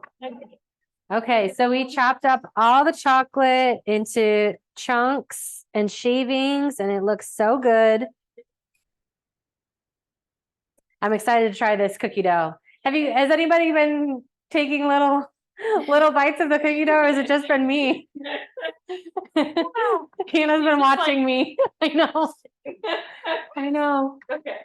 There's All like, right. Honestly, I'm refraining from how much like finger eating I typically do at home. Like when I'm at home cooking for our family, I am such a like try everything with my Yes, hands person. yes. So I've learned to translate out of that when I'm in a professional setting. Okay, so once we get chopped chocolate, we're gonna start mixing this flour together. And we're kind of mixing it what I would consider like halfway. So what that looks like is still quite a bit of dry bits.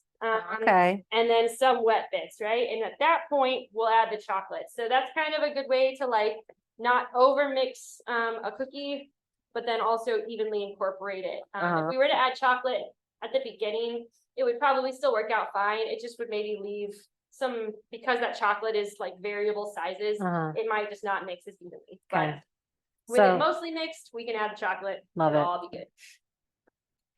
So halfway through adding the rye, we're adding the chocolate. Yep. And this is a pretty soft dough too. So if we have to like ultimately mix the rest of this by hand, because the mixer is like not doing what we need it to, that's also fine. Look at that. Yeah, it's a really I love the pretty color. Exactly. Yeah. So that's something that rye flour definitely is different from like a traditional all-purpose. It's going to be definitely like an interesting color. It's almost like a gray. I don't even know how to green describe it. almost. It's got a cool color.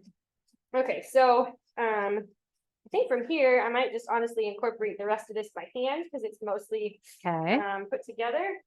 And I'm gonna have to do the old thing right there. All right, we're done with those. Okay. So if you are wrapping up this project, then you're done with the mixer component. So you can go ahead and like set your mixer feeders or whatever to the side. Get them out of the way. We are done with that portion of the day. Yay. You did good, everybody. Anybody out there that's getting their biceps are just swole right now. All right. So I'm just gonna kind of work with a spatula. I'm just gonna make sure the rest of this is kind of incorporated.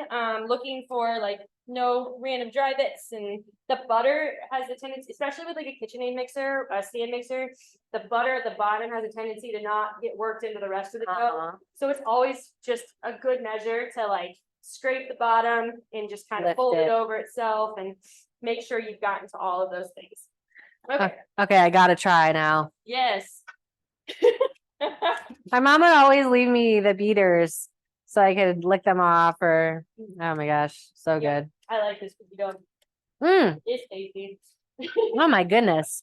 So as I mentioned at the beginning of this, to speed the process along so that we can actually get some cohesive dough balls before this class is over, I'm literally just gonna take like a half cup of batter and set it to the side in its own bowl so that it is like gonna chill considerably faster just because of surface area. So Okay. we're gonna just do that so that I can show you some dough balls and then the rest of the batter. And you don't have to do this by any means. This is just my way of being able to definitely show you a visual before the class. I love that. So you get to decide if we're baking off all of the cookies now or not. So if you wanted, you could let this sit and cool. Mhm. In And your you can do fridge. what we're doing, where if you want to try a cookie with us, you can just put a little in a bowl, and then we'll bake that off in just a minute once it cools up. So they just put saran wrap on it, and You can put it in your fridge uncovered. Okay. It'll help it form a skin. It'll also help it like chill down really quickly. okay, Okay, so the next thing we're gonna be getting out of the fridge is actually gonna be our shortbread. So we're gonna skip over the Linzer yet again, and go back to the shortbread. okay, Linzer performs significantly better if it has just proper chill time. So we're gonna do the shortbread first. It's a lot more forgiving, and then we'll go to the Linzer after that. So, okay. if you're like me, I have made a mess of our workstation. I am gonna wipe this down just briefly. All okay. There's chocolate shards, there's butter shards, everything you can imagine. All over. So get out your shortbread log, and we're gonna work on that next. And then they're also gonna need a baking sheet eventually. Yep. And one of the parchments. Yep. Okay. Oh, I don't think they're rolling pin yet. All right. Do you need that knife though? Yeah. Maybe I'll grab it. Yeah, yeah. So we're also gonna need a knife. A paring knife will work just fine. Okay. Paring knife. Yep. Cool. Okay, so we're gonna unroll our log. Mine's split in half, but that's totally okay. And you can see there's like kind of a crack in the center. That's kind of what I was talking about. If you want to like squish that together now before you start cutting them, you can do that. Or once the cookies are actually cut, then we can just kind of squish them together as well. Quick question. So Suba, the dough looks wet, unlike the first two after mixing rye. That's okay. The rye chocolate chip cookie dough is supposed to be wetter. Yes, and that is kind of traditional for a chocolate chip cookie. Almost every chocolate chip cookie recipe requires a chill time so that you can work with the dough. Yeah. So the chill time is both for flavor, but also workability and being able to scoop it. So if it's wet, then you are on the right track. And then Tina, I missed what to do with the chocolate chip dough. So we are, depending on when you want to bake off your chocolate chip cookies, you could just put everything in the fridge, the whole bowl in the fridge without saran wrap or anything. We portioned out a little bit of the chocolate chip cookie dough in a separate bowl, just so that will cool a little bit quicker so that we can show you the final chocolate chunk cookie. So whatever works best for you, but it overall it just goes in the fridge. Cool. So mine broke in half, totally fine. But I was just kind of working them into just making sure they were nice and cohesive as much as possible. Okay. And you'll see mine are not very perfectly round. Also totally fine. Okay. If you're achieving perfect roundness, then you either need a circle cutter or just lower your standards because it'll still be delicious. Yeah. Okay, so you can use the piece of plastic wrap that it was on as like kind of just a protection from your countertop, but you're gonna take a paring knife and you're basically gonna just cut as straight lines as possible. These end butts, you can still cook them off. They're gonna be delicious cookies, but they might not be the best flat surface for the flour. And then so that's how okay. thin? So we're going for about a 1/2 inch thick. Okay. And you kind of just want to saw through it. So you don't want to do too blunt because that might just kind of cause it all to crack, but you just kind of are sawing through it. And about a 1/2 inch thick, and we can get quite a bit of cookies because of that. And honestly, depending on like how many cookies you want, whatever, you could honestly get more out of this by cutting them thinner. Too much thicker and they might bake a little bit funky, but you could still do it. Yeah. So Okay. we'll just saw through these. You'll see like these kind of come apart, right? But you just have to squish them back together. It's that easy. Okay. They look so cute, and they're gonna look so cute with the flowers. So everybody got I think at least 12 flowers, Cool. so we should have enough to And that'll be decorate. just about probably what we get out of this, honestly, is about 12, like perfect round ones at least. Oh my goodness. Alright. So this flower again, that was That the was the spelts. Or no, I'm sorry, this was the einkorn Einkorn. shortbread. Yes. Cool. We are gonna get 13. Just- All right, a bonus. We might even have 13. And then the bonus scraps at the end, which are my favorite part, because that's usually the part that I'm not giving away to somebody. Yeah, right. Okay, so Okay, we just did a little parchment paper on a sheet tray, okay? and honestly, we should be able to reuse this parchment paper with the Linzer cookies because Okay. they're such a similar cookie. So Great. it should be pretty straightforward. All right, so these are gonna go in the oven. I don't remember what time I put oven for home oven, but all of the times I put on the recipe cards are geared towards a home oven versus our oven that we're Okay. using. So yeah, 15 minutes-ish. However, like with all home ovens, I recommend hand rotations. So I would say this first round we'll put in for 7 minutes. Okay. And then at that point, we'll probably add the flowers to the mix, the dried flowers, and put it back in the oven for the last half of the bake. Okay, so seven minutes for the first. And again, our oven might be a little bit quicker than that, but roughly around. Okay, I'm gonna put the timer on. Okay. Then with our nice clean space, we're gonna move on to rolling out the linzers, I do believe. Sorry, there's a big Okay. section. Okay. So 7 minutes start. Okay.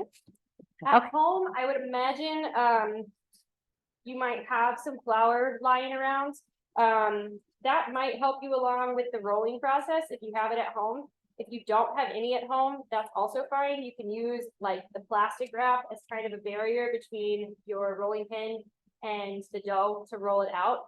And ultimately, if the dough at any point starts to feel too sticky and isn't working with the rolling pin, putting it back in for more chilling time is always the way to go. Okay. So I think today what will help us along is actually cutting this chunk in half. So with the Linzer, it's like a sandwich cookie, right? So half of this dough is going to be for the top and half of it's going to be for the bottom.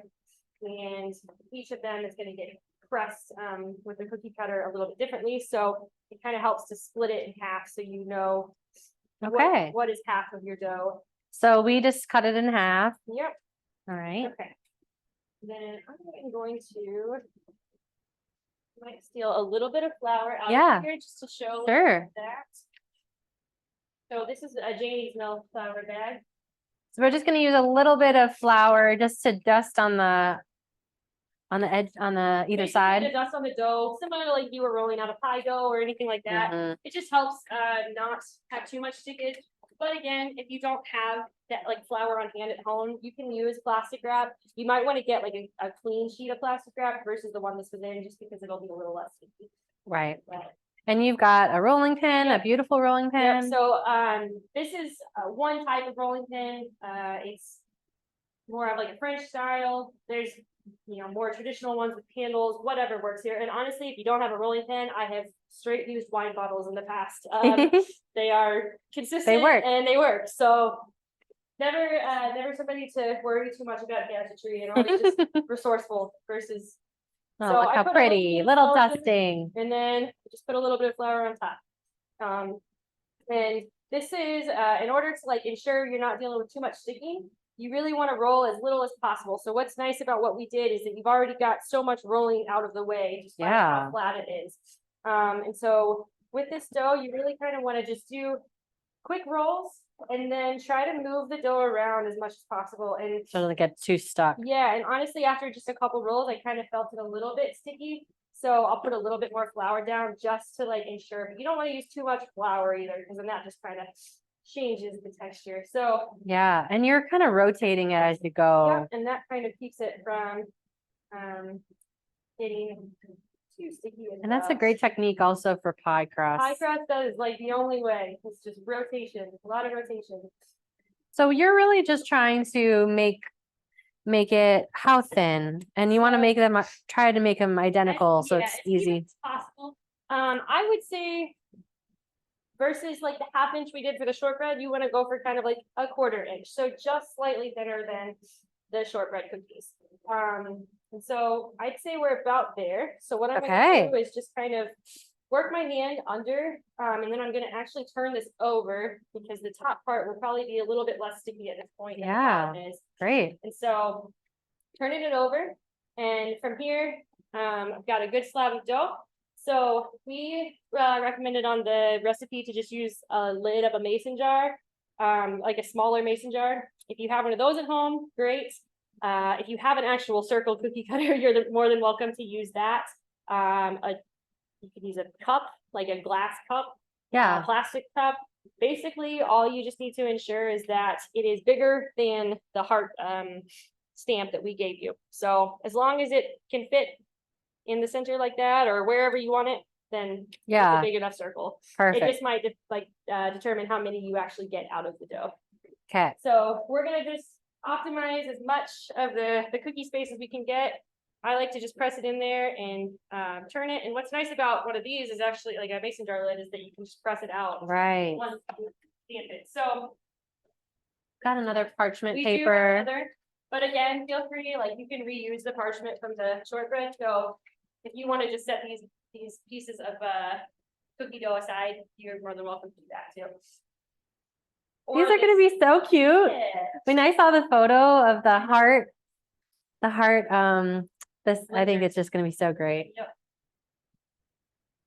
Okay, so we'll do, I'm gonna just do a handful of these to show you guys today so that we're able to move on to the shortbread cookies here in a minute. Yeah. I guess what time do we have? 1:30? Yeah. So we've got. Yeah. a good bit of time. Okay. So, these shouldn't spread too much. You can put them decently close, kind of how the shortbread was as well. Like you can have them side Mhm. by side. Mhm. You just want to have matching Yep. So- amounts.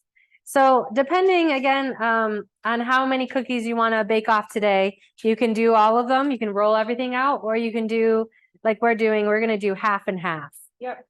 Um, So this extra dough, because I didn't incorporate too much flour into it, it still is technically usable. But just for the sake of showing you guys today, I'm gonna set that to the side and just use the fresh batch of dough to roll out. But if you were making, like, wanting to utilize all of this dough at home, then by all means that can get rolled back out. As long as you're not incorporating like too much flour into it. But you can tell it still is soft. Just me working with it, it's starting to get sticky again. So it might be the kind of thing you want to like chill before you use it again, but you can use it again for sure. great. Okay, so we'll move on to the next round here. And so are there any tricks that you would say with baking these and then with the jam that goes in the middle? So, more often than not, it's like less jam than you think. That's something I've learned with Linzers. Okay. Unless you're like trying to make like a super awesome messy cookie, then by all and you like love the jam, then you can put as much jam as you want. It's really Okay. up to you. But it takes less than you would think to like sandwich them together because it's actually like a quite thin sandwich when they're done. Yeah. Um, Otherwise it will just goo out Yep. and And I would say Linzer dough is really similar to shortbread. However, it has like the addition of the egg, right? And a little bit more sugar. So it's a really similar cookie to a shortbread. However, okay, it's Little more been sugar. 7 minutes. cool. Let's take a look. Everybody take a look at your cookies. Let's see. All right, so these are going quite fast thanks to a convection.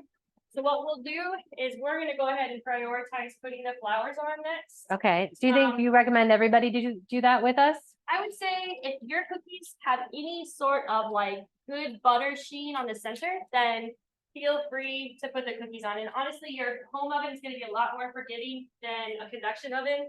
I actually haven't done this in a convection oven yet, so we might pull this out and find like charred flowers or flowers that aren't even there at all because the fan is so intense in the oven. But we'll find out. Okay. So you kind of Ooh. yeah. So when you go to put the flowers on, you kind of want to obviously not hold your finger too long just because it's a little hot, but you want to like press the leaves down into the dough, because that's actually what's gonna like adhere them. The butter that melts is gonna like stick to the leaves. Perfect. So you'll see the leaves change color pretty quickly, and that's when you can tell like the butter is like soaking into them. Oh, so cute. Yeah, they'll be really cute. I am a fan of this, and you could do this with like most flours. I mean, like obviously make sure you're working with edible flours or flours that aren't gonna make you sick. But you could do this with really like any flours, and like I mentioned earlier, like fresh flours you could work with. You just would probably want to make sure they're like pressed a little bit. Slash, they might do better baking like or going on the cookie like after they come out of the oven. Oh, I love them.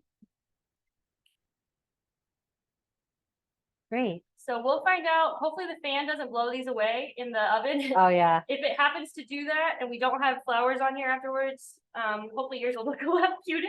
Yeah. If they are on there and they don't, if you notice like they come out of the oven and they're not sticking very well, like I mentioned earlier, simple syrup trick really, really works. So just like a teaspoon or a tablespoon of sugar, tablespoon of really hot water to dissolve that sugar, and then just brush it on. Works Cool. really. And so like how much longer you think? So ours are going to take maybe a minute or two.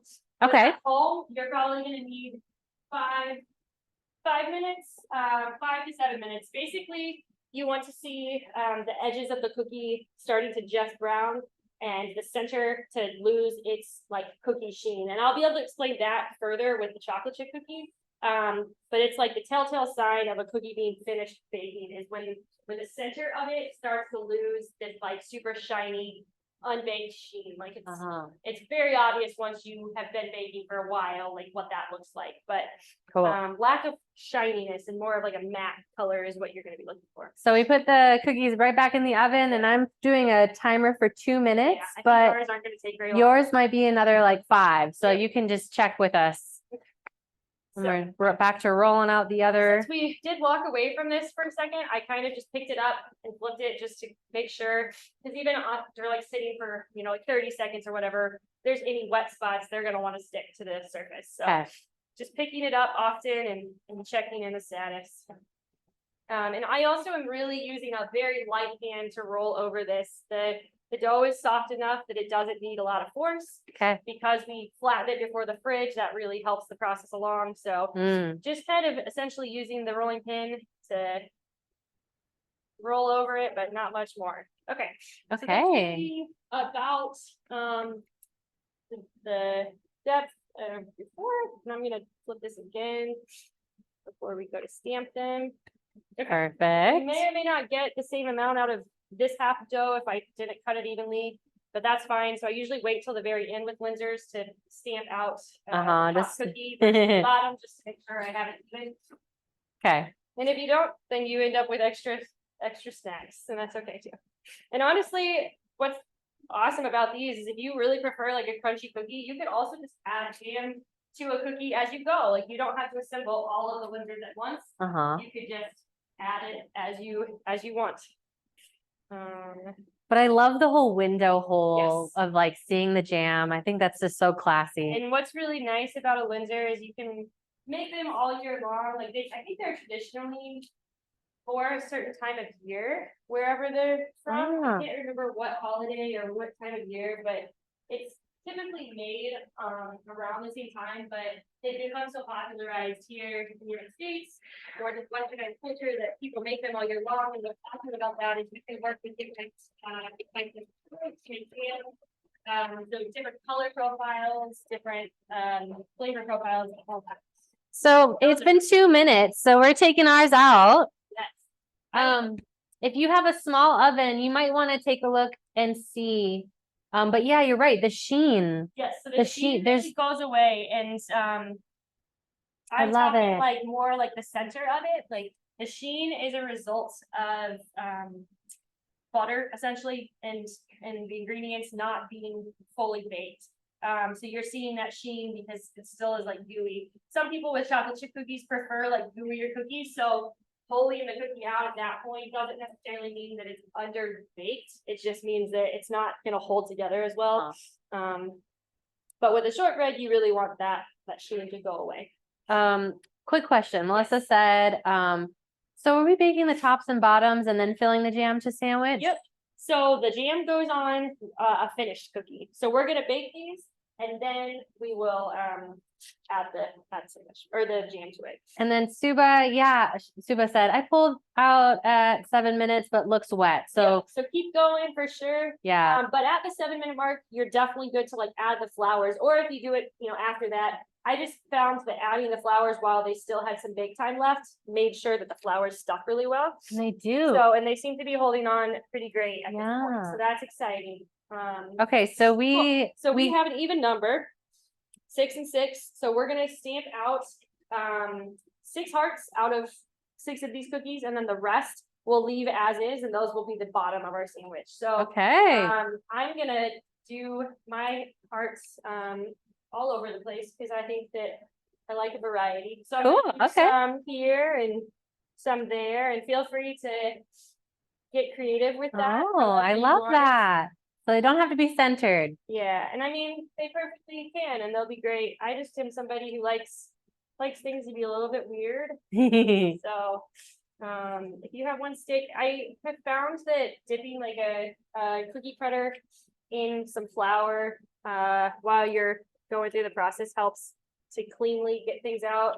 Again, though, if you don't have flour, that's not necessary by any means. It just might get a little sticky. Okay. And then Eve said, So- my mom made them at Christmas. She was from Germany. So Yeah, so Christmas that's- Linzer. Yes, Eastern European, like that's like their origin. And I think that traditional is like with raspberry jam. as well. Oh yeah, yeah. Okay, so now that we have these stamps, just to ensure that they bake as cleanly as possible, I am gonna have us chill these for a minute. I think I have that noted on the recipe too. As I was mentioning earlier, like the chilled cookie just performs better, holds together better, spreads less. So we'll put these in the fridge uncovered. And while that's chilling, hopefully our chocolate chip cookie is actually ready to go. If I put this, there we go. Good section. I know the suction on this fridge is like stellar, too stellar. Okay, awesome. So if you were like me and happen to set some cookie dough aside of the chocolate, if you feel it now, it should feel like not sticky and like a solid mass. Mm. So that's cool. Depending on how cold your fridge is, it all might feel that way, but this will be perfect amount for us to show you. So we're gonna to be able to utilize the parchment again, we're gonna utilize or take the shortbread. There's the tray. Okay. We will use that parchment again. So they should. Is that okay? Yep. So another good sign with shortbread is looking for a nice like golden bottom. These could have gone a little bit further even and been like just that much more like golden, but you want to see some good browning underneath there. Okay. And they also should like hold together pretty well when you go to pick them up. Mm. And another thing too to like create just reality for baking in a home oven versus convection is that your cookies might look totally different than this, and that's okay. I have been in a professional kitchen for many years, and then I'm now baking professionally out of a home kitchen and having to learn how to make the product I want to make with a home oven versus a convection. It's a totally different process, and so it's not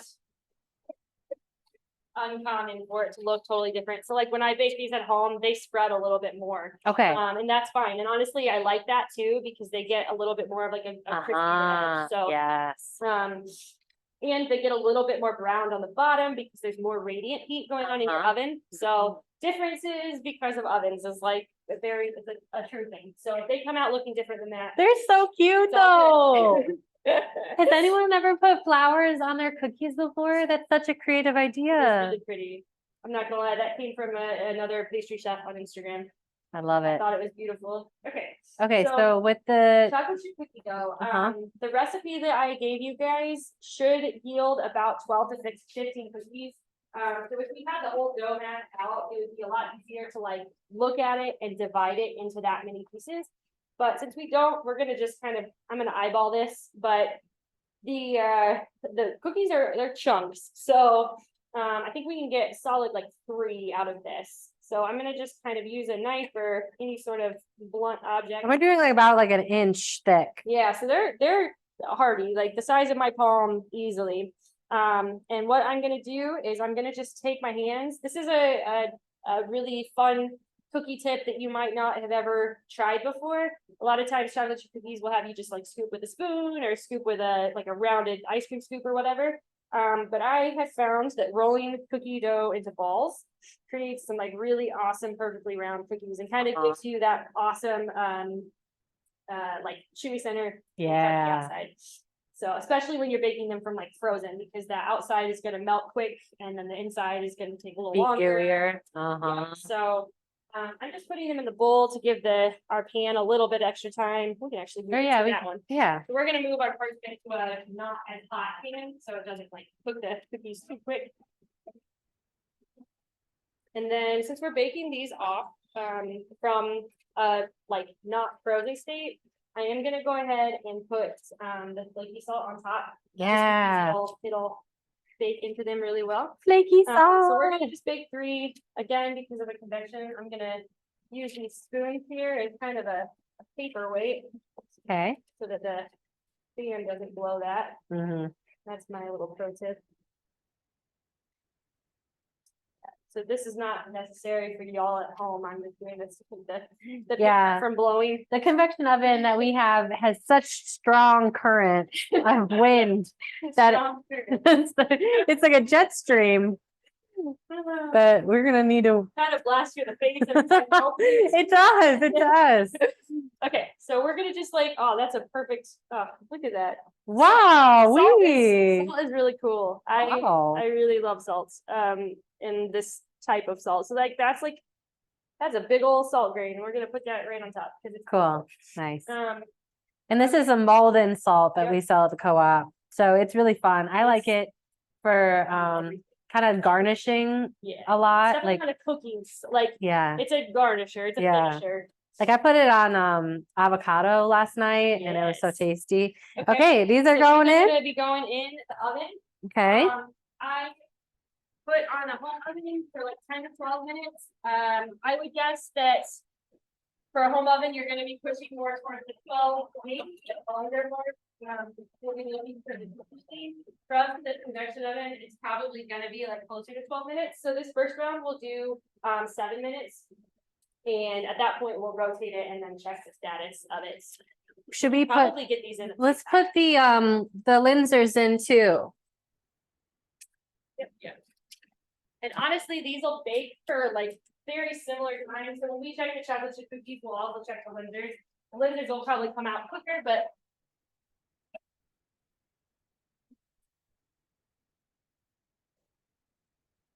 Okay. well, So chocolate chip are in and Linzers are in. Where are you guys at? Let me know what stage you're yeah, in this is and a how good many question cookies. time if there's any Yeah. questions or like just catch up in general if you need Yeah. to catch up. Tina says, my shortbread cookies are still very soft in the oven. So Let them just keep going. yeah, That'll a be little good. bit more time. Yep. Maybe like 3-4 minutes. Yeah, and I mean, with shortbread, like they are ultimately gonna harden up as they cool. Right. So, you're really like the best visual you can look for is like not too shiny center and like golden brown edges. Like that's the best way to like really tell if they're in a good stage of done. And they're also Love the it. kind of cookie that if you pull them out and let them cool a little bit and they definitely aren't done, you can literally just toss them back in the oven. Yeah, Let them yeah. keep cooking. Shortbreads are so straightforward and I like them crunchier. So if you happen to overbake them and they get really nice and golden, then they're just gonna be that much more delicious. Any questions for Hannah? I'm so excited. Yeah, I bet everybody's kitchens are just smelling like buttery, sugary goodness. You're gonna be the favorite, favorite on the block with those windows open. And that 60-degree weather yesterday was just like absolutely stunning. I actually did yesterday and then went to bed and forgot about that because it was so nice when I went to bed. And Right. woke up this morning and I was like, oh, it's freezing. I forgot to put a that'll timer do it. on, so I'm Oh, gonna do a that's- timer. I think it's probably been about 3 minutes. So do you think how So, much like, more? We'll check again and like do like 3 or 4 minutes. Okay, We'll check. I'm peeking in at them right now and I can tell that. Yeah, we'll do 3 we'll need at minutes. least 3 minutes. Okay. Cool.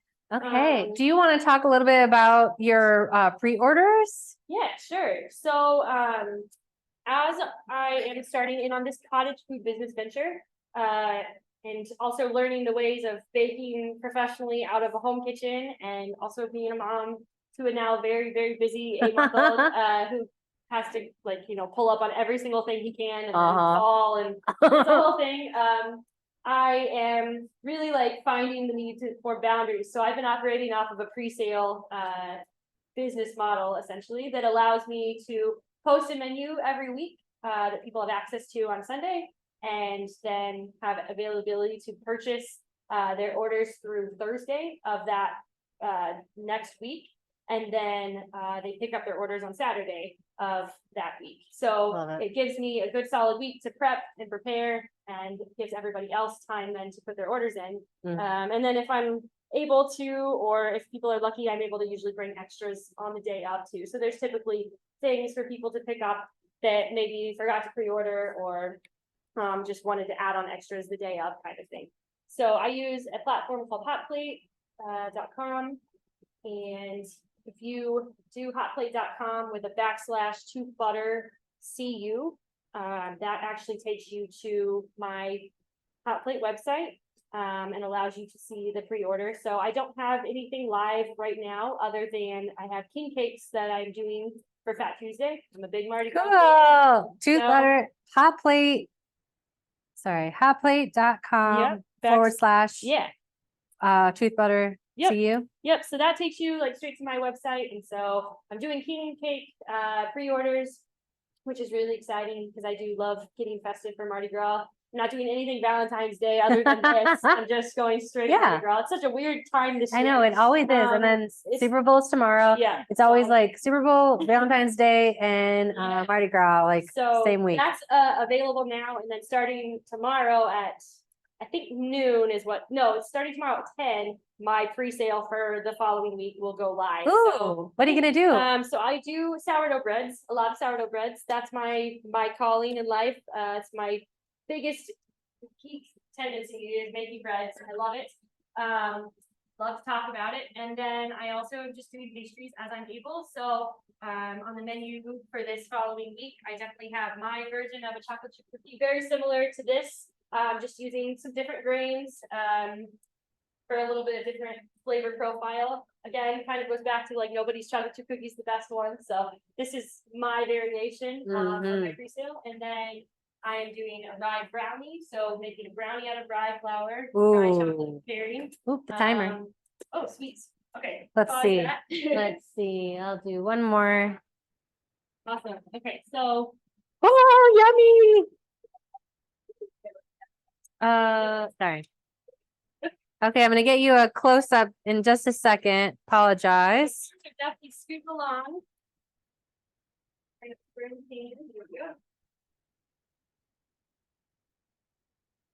I'm starting to smell that cardamom.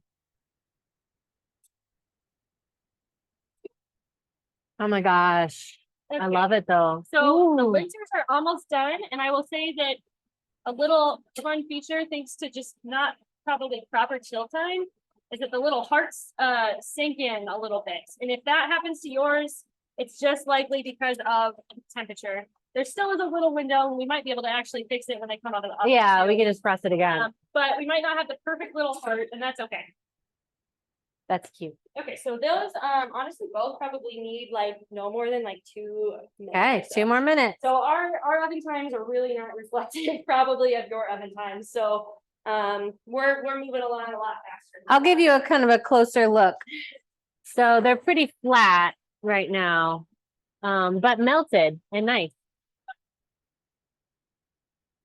They look good. The Linzer looks like really almost done. Yeah, it's probably gonna get done here in the next. And that with the Linzer cookie, the biggest telltale of like being done is the browned edges. Like that's what you'll start to see very early on when they're finishing baking.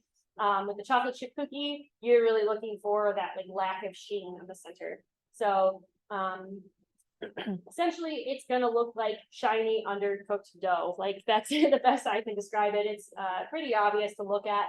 However, it isn't always, because the texture and the color can kind of change as they cool too. But you just want to see not a ton of shine in the center. Can you cut, then refrigerate, then bake? Are you talking for the Linzers or the shortbreads? I think the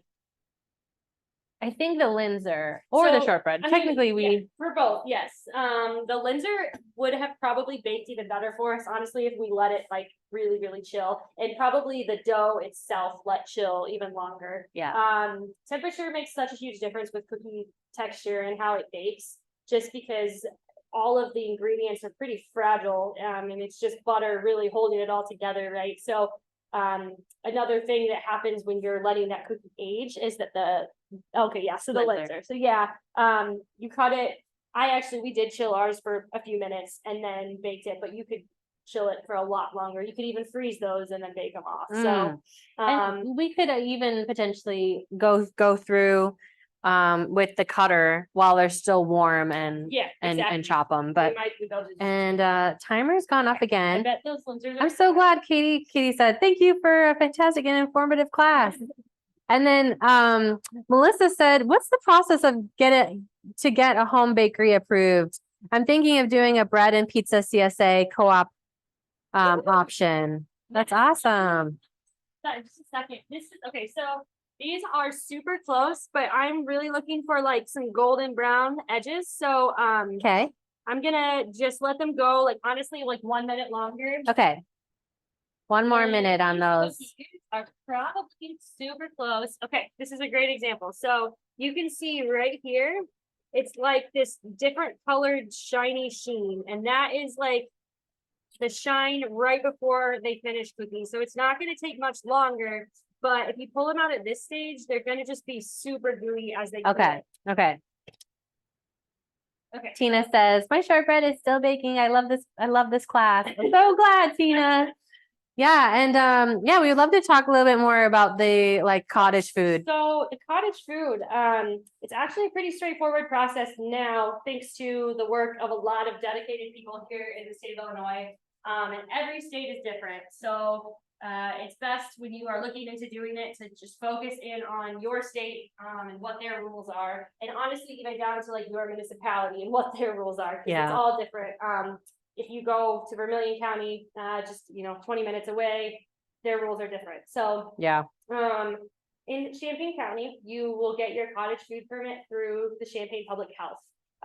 It's a pretty easy application. Basically, you're just signaling like what you're gonna intend to be baking. And there are guidelines for things that are approved versus not approved because you're working out of a kitchen that's not commercially inspected. So there are things that you're not able to do. If you were doing pizza, you might come up against limitations just because of the food temperature safety guidelines. So the best place to start if you have interest in doing a cottage business is to go for your food service kitchen manager certification.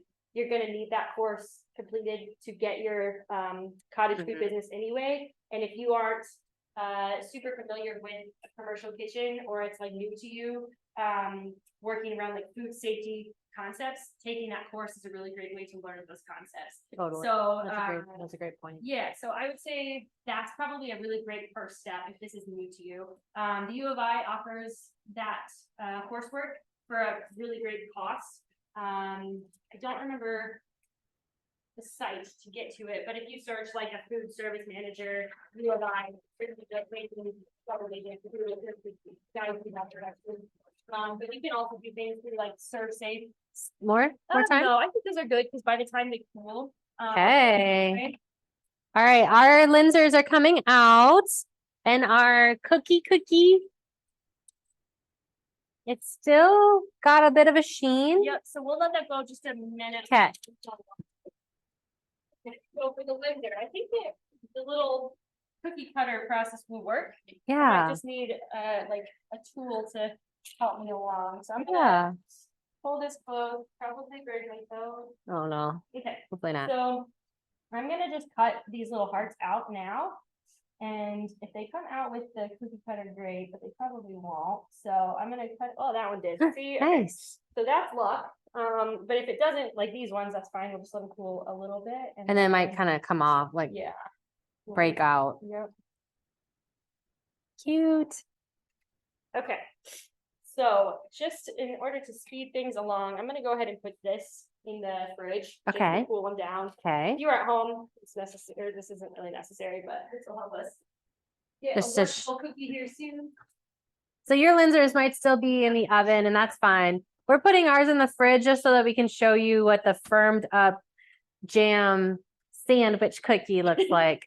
But typically you would let everything cool. Yeah, I like to like cookies cool, like room temperature. I'll usually like, To try one of these. yeah, I'm excited. I like to take cookies off of the sheet pan as quickly as possible, just so they don't like overcook. Uh-huh. However, I also don't like to rush that process along because I don't want to have to like have a cookie break because it's too fragile. Like they harden up, Right. cookies gain structure as they cool. So, Right.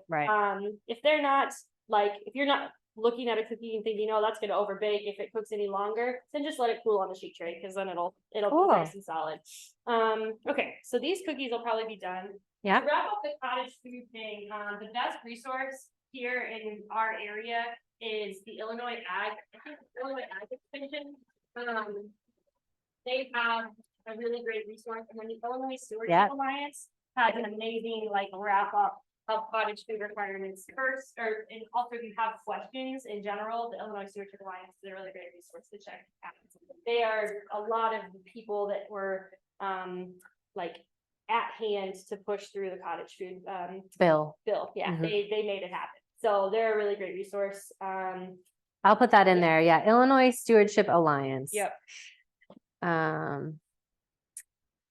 Okay. So chocolate chip cookies are out and they look great. I'm excited. They look so Something good. that you would notice too, if you like let your dough age, like some of your dough age, they will probably bake different and look different like from day to day. So Uh-huh. it honestly would be kind of fun to like bake some today and then let them chill a couple days and bake them later on. You'll probably get like a slightly different cookie just Oh because my the gosh, temperature really though.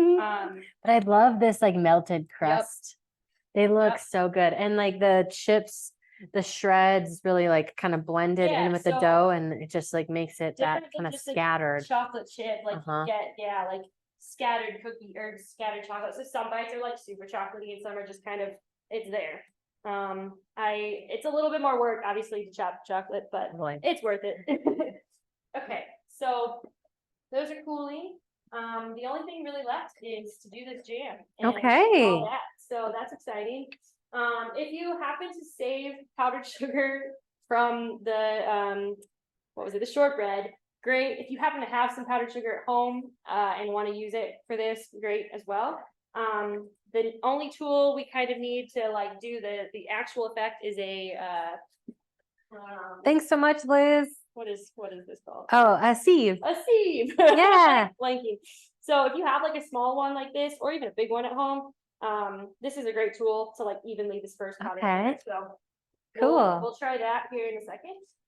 And just like a normal kitchen spoon will be good for jam because it's really not going to be that much jam that goes on the cookie. That's awesome. Get another spoon. So yeah, we're just gonna get a spoon, a sieve. We have a little bit left over of some powdered sugar, but it's really just for a little dusting. Yep. And then everybody's got some raspberry jam.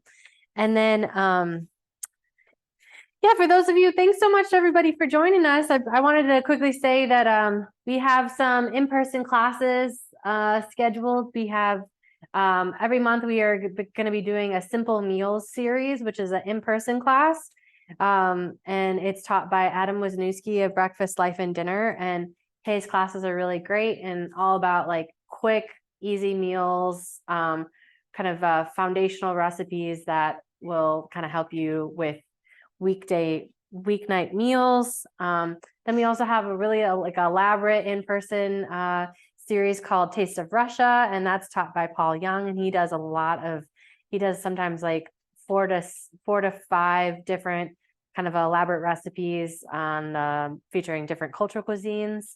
And then next month we're going to be having Carl Reisman teach our next virtual class, which will be spanakopita, a white bean and kale soup, and pear tart. So those will be our next one, and then we'll do an Italian in April for a virtual class. Okay, so Okay, so these are, thanks to the fridge, these are definitely like cooled and workable.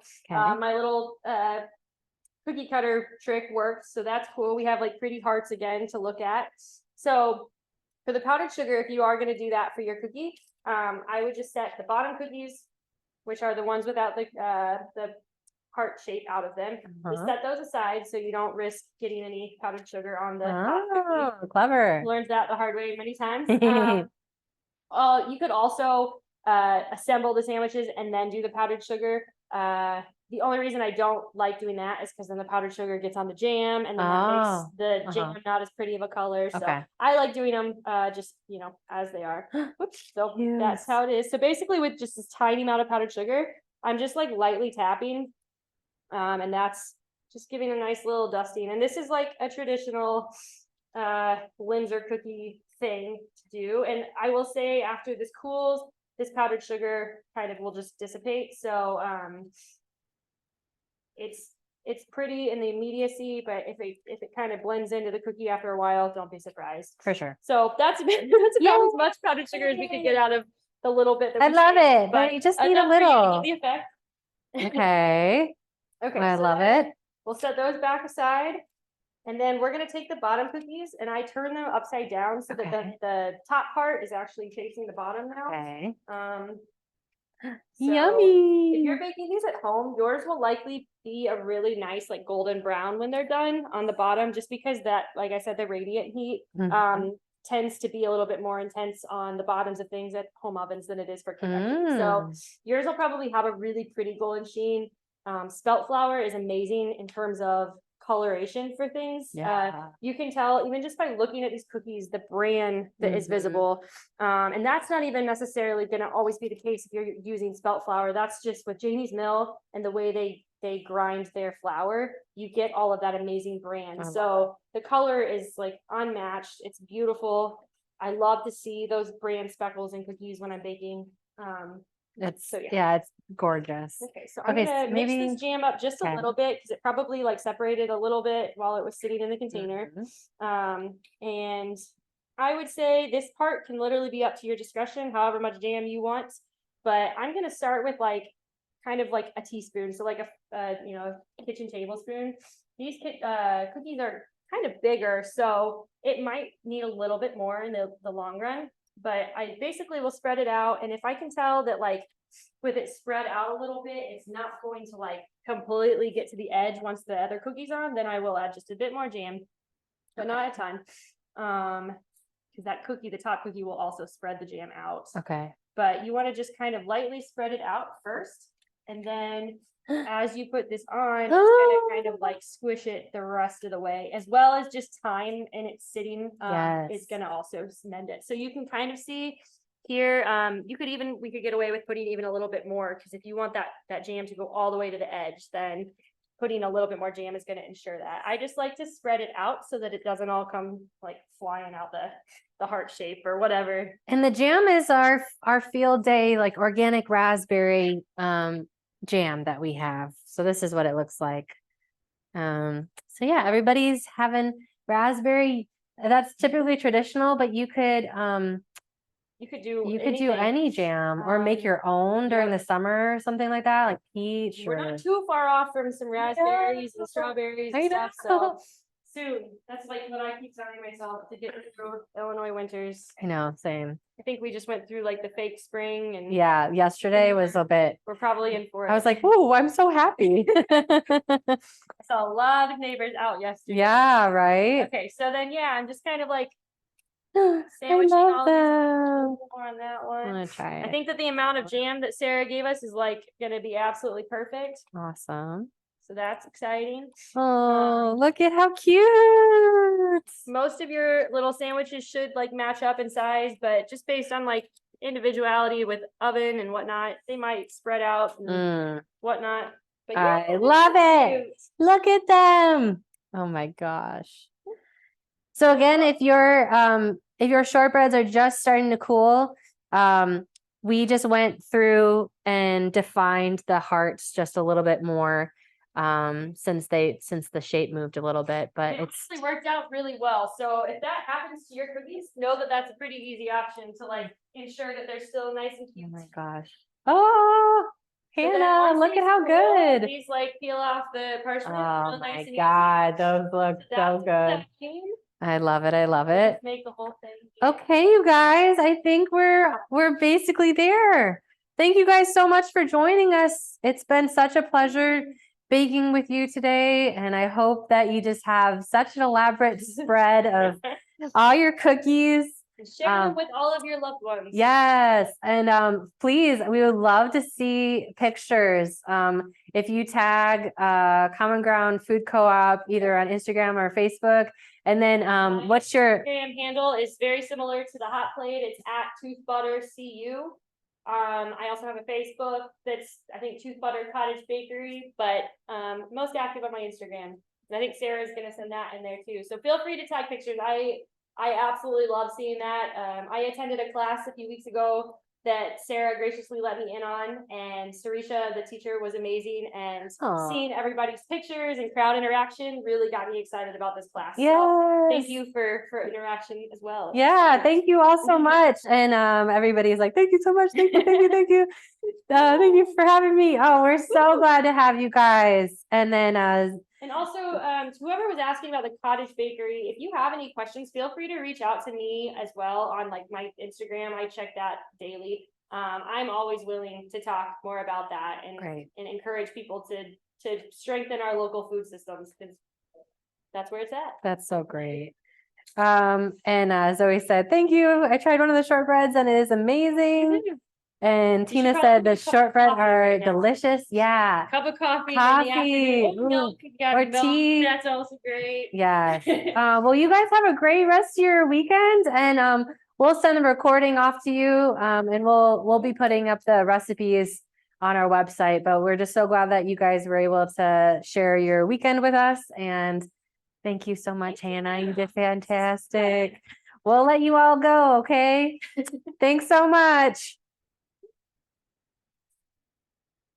See you later.